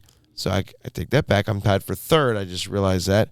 And currently, obviously, we're still in the middle of the match week. And then League Shen, Rockabye Angel, in 2nd place with 2,090. And then top of the league, a Flecken team, League Xander, has had multiple weeks where he has just been smoking hot. He is currently on a 99, sitting on 2109 currently, 39 points ahead of me. And he played his free hit this week. And so he's sitting on a 99. Does he have Trent? He does. Okay. Yep. He's got Trent. He's got Anderson. He's got Allison. He's got your boy Barrington Diaz. Okay. See, He's got Salah. He did have Havertz and Saka. Okay. Captain Saka, Mateta Solanke. That was his part of his free hit team. Okay. So that's also had Eze. Had Eze as well. Yeah. So that's first of all, huge credit to anybody who had the guts to not captain Salah. That is a huge. I feel like if you didn't do that, you should get a couple extra points. Yes, that's me. I should have got a couple extra points. Yeah. But no, the Salah captain. I mean, this is like, man, I would not have guessed a 1 after the first match. So I guess I get to put my Mo Salah shirt back on. Oh man, here we go. You don't have one. Here we go. All right. Listen, Travis, that brings us to the end of the pod. Brian, is there one last thing? Well, of course. What Newcastle are you ending with here? Because I feel like Newcastle is a double in 37. Isak to me is the hottest player in the league right now, or one of the hottest players in the league. I think the big question is, are you doing anything with their defense? Fabian Schär is the number 1 defense transfer in right now, by the way. I don't know They only double in 37. Yeah. I could see a move for 37 for me. Like I got a rotting carcass in Kirkez. Look, schedule's fantastic. So they get Crystal Palace. Like you're already, if you kept Isak, you were doing it because they got a plus matchup in Crystal Palace this week. They're home to Sheffield next week, so everybody's going to be on that anyway. So a defender makes some sense there. They're at Burnley in 36. Again, another amazing. Like this is another that's the reverse of the Manchester United. You're right. Back to back. Double 37 is home Brighton at Manchester United. Goals, that doesn't scare me. Goals. So that's fantastic double for 37. Goals. Yeah. Right? Kind of like Van Halen, right? Or is that Van Halen? Or is Motley Crue? Or is that Poison? Or is it Poison? I think it's either Motley Crue or Poison. It's not Van Halen. No, it's not Van Halen. I would lean to Poison. Travis, is If There Was Only a Way. This is a great. Poison is Motley Crue. Motley Crue. Crue. Okay, Poison all right, is good call, Brian. Poison was Unskinny Bop. Yeah. That's And girls. Every Rose. And has then its Newcastle ends the season at Brentford. So there is not one bad thing going out. This is exactly why, to me, we talked about this before.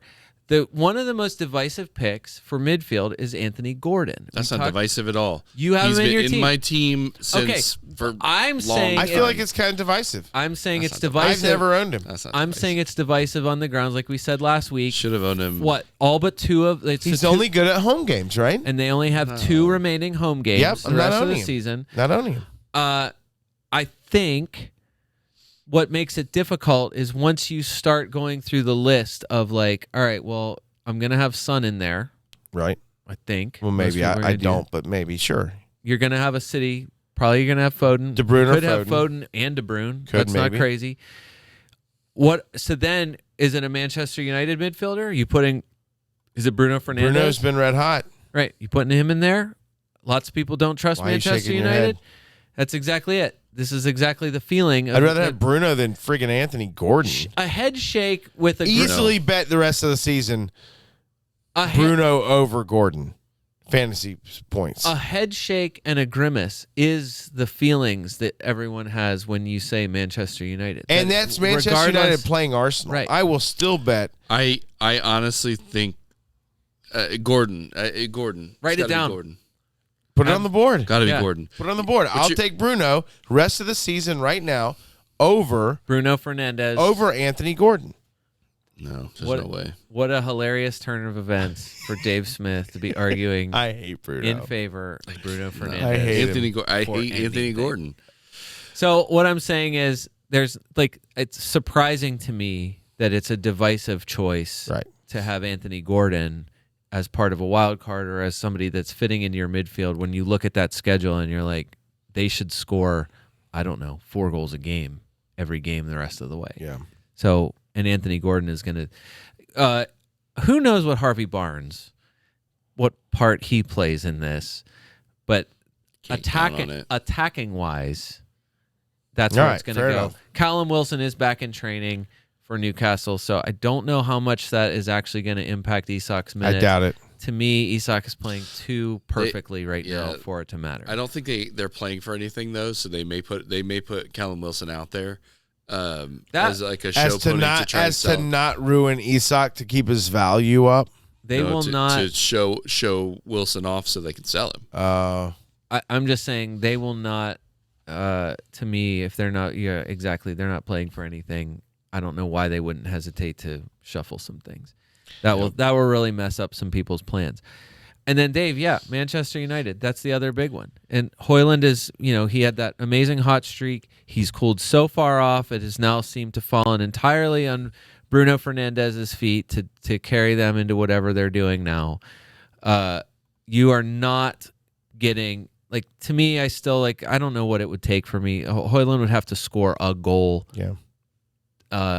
I'm not touching this Højlund. weekend. I know. He would have to get back in touching it him. the Not next touching 2 him. games. And Not then touching. you will think about touching him if he scores against Sheffield and Burnley. If he scores back-to-back, all of a sudden you're like, well... That's impossible. It's going to be the Bruno Garnacho All show, right, and all right. it's going to leapfrog me into the first of the table. So you say. Top of the table. I All still don't see how it's good in the first part of Game Week 37 against Arsenal. But It's not the good. second part of Game Week 37 at home against Newcastle It's fine. is much better. Fine. All right. That's it. And then Brighton is the last one. And really the only That's Brighton going to is be smash. Pascal Gross was awesome in large swaths of this season so far. And the other pick that everybody keeps going to here is Joao Pedro. Because Joao Pedro is 5'5". He's back. He's Is he back. back? He is starting. He's played many minutes. And as But a forward hasn't scored. and as a forward option, he's on penalties. Okay. So presumably he would retake penalty Fair. things. So that's Your point's valid. I'm just saying, for me, as somebody who, again, I have a Darwin Nunez that needs to go. Oh. So the question of It's Mateta. does he go for a doubling player? or does he go for a single week? It's a Does good he, call. or does he go back to the best player? We will have in the plenty of time to discuss that perfect point I mean, next week. It's not like we've been talking for 2 hours. Don't say it. Don't say it. I'm shutting it down now. Brian, you bring up a great point. We will discuss this next week. I hope I get that Horribly as a thumbnail sad. because I don't pick them. I just let them pick themselves. At But this I really point, hope we that's have a gone too thumbnail. long. I Fine. love what we've covered. We have covered so much. The title race is real. The relegation race is real. We will discuss it all in a new version next week for the FPL America podcast. This is David Smith. Until next time.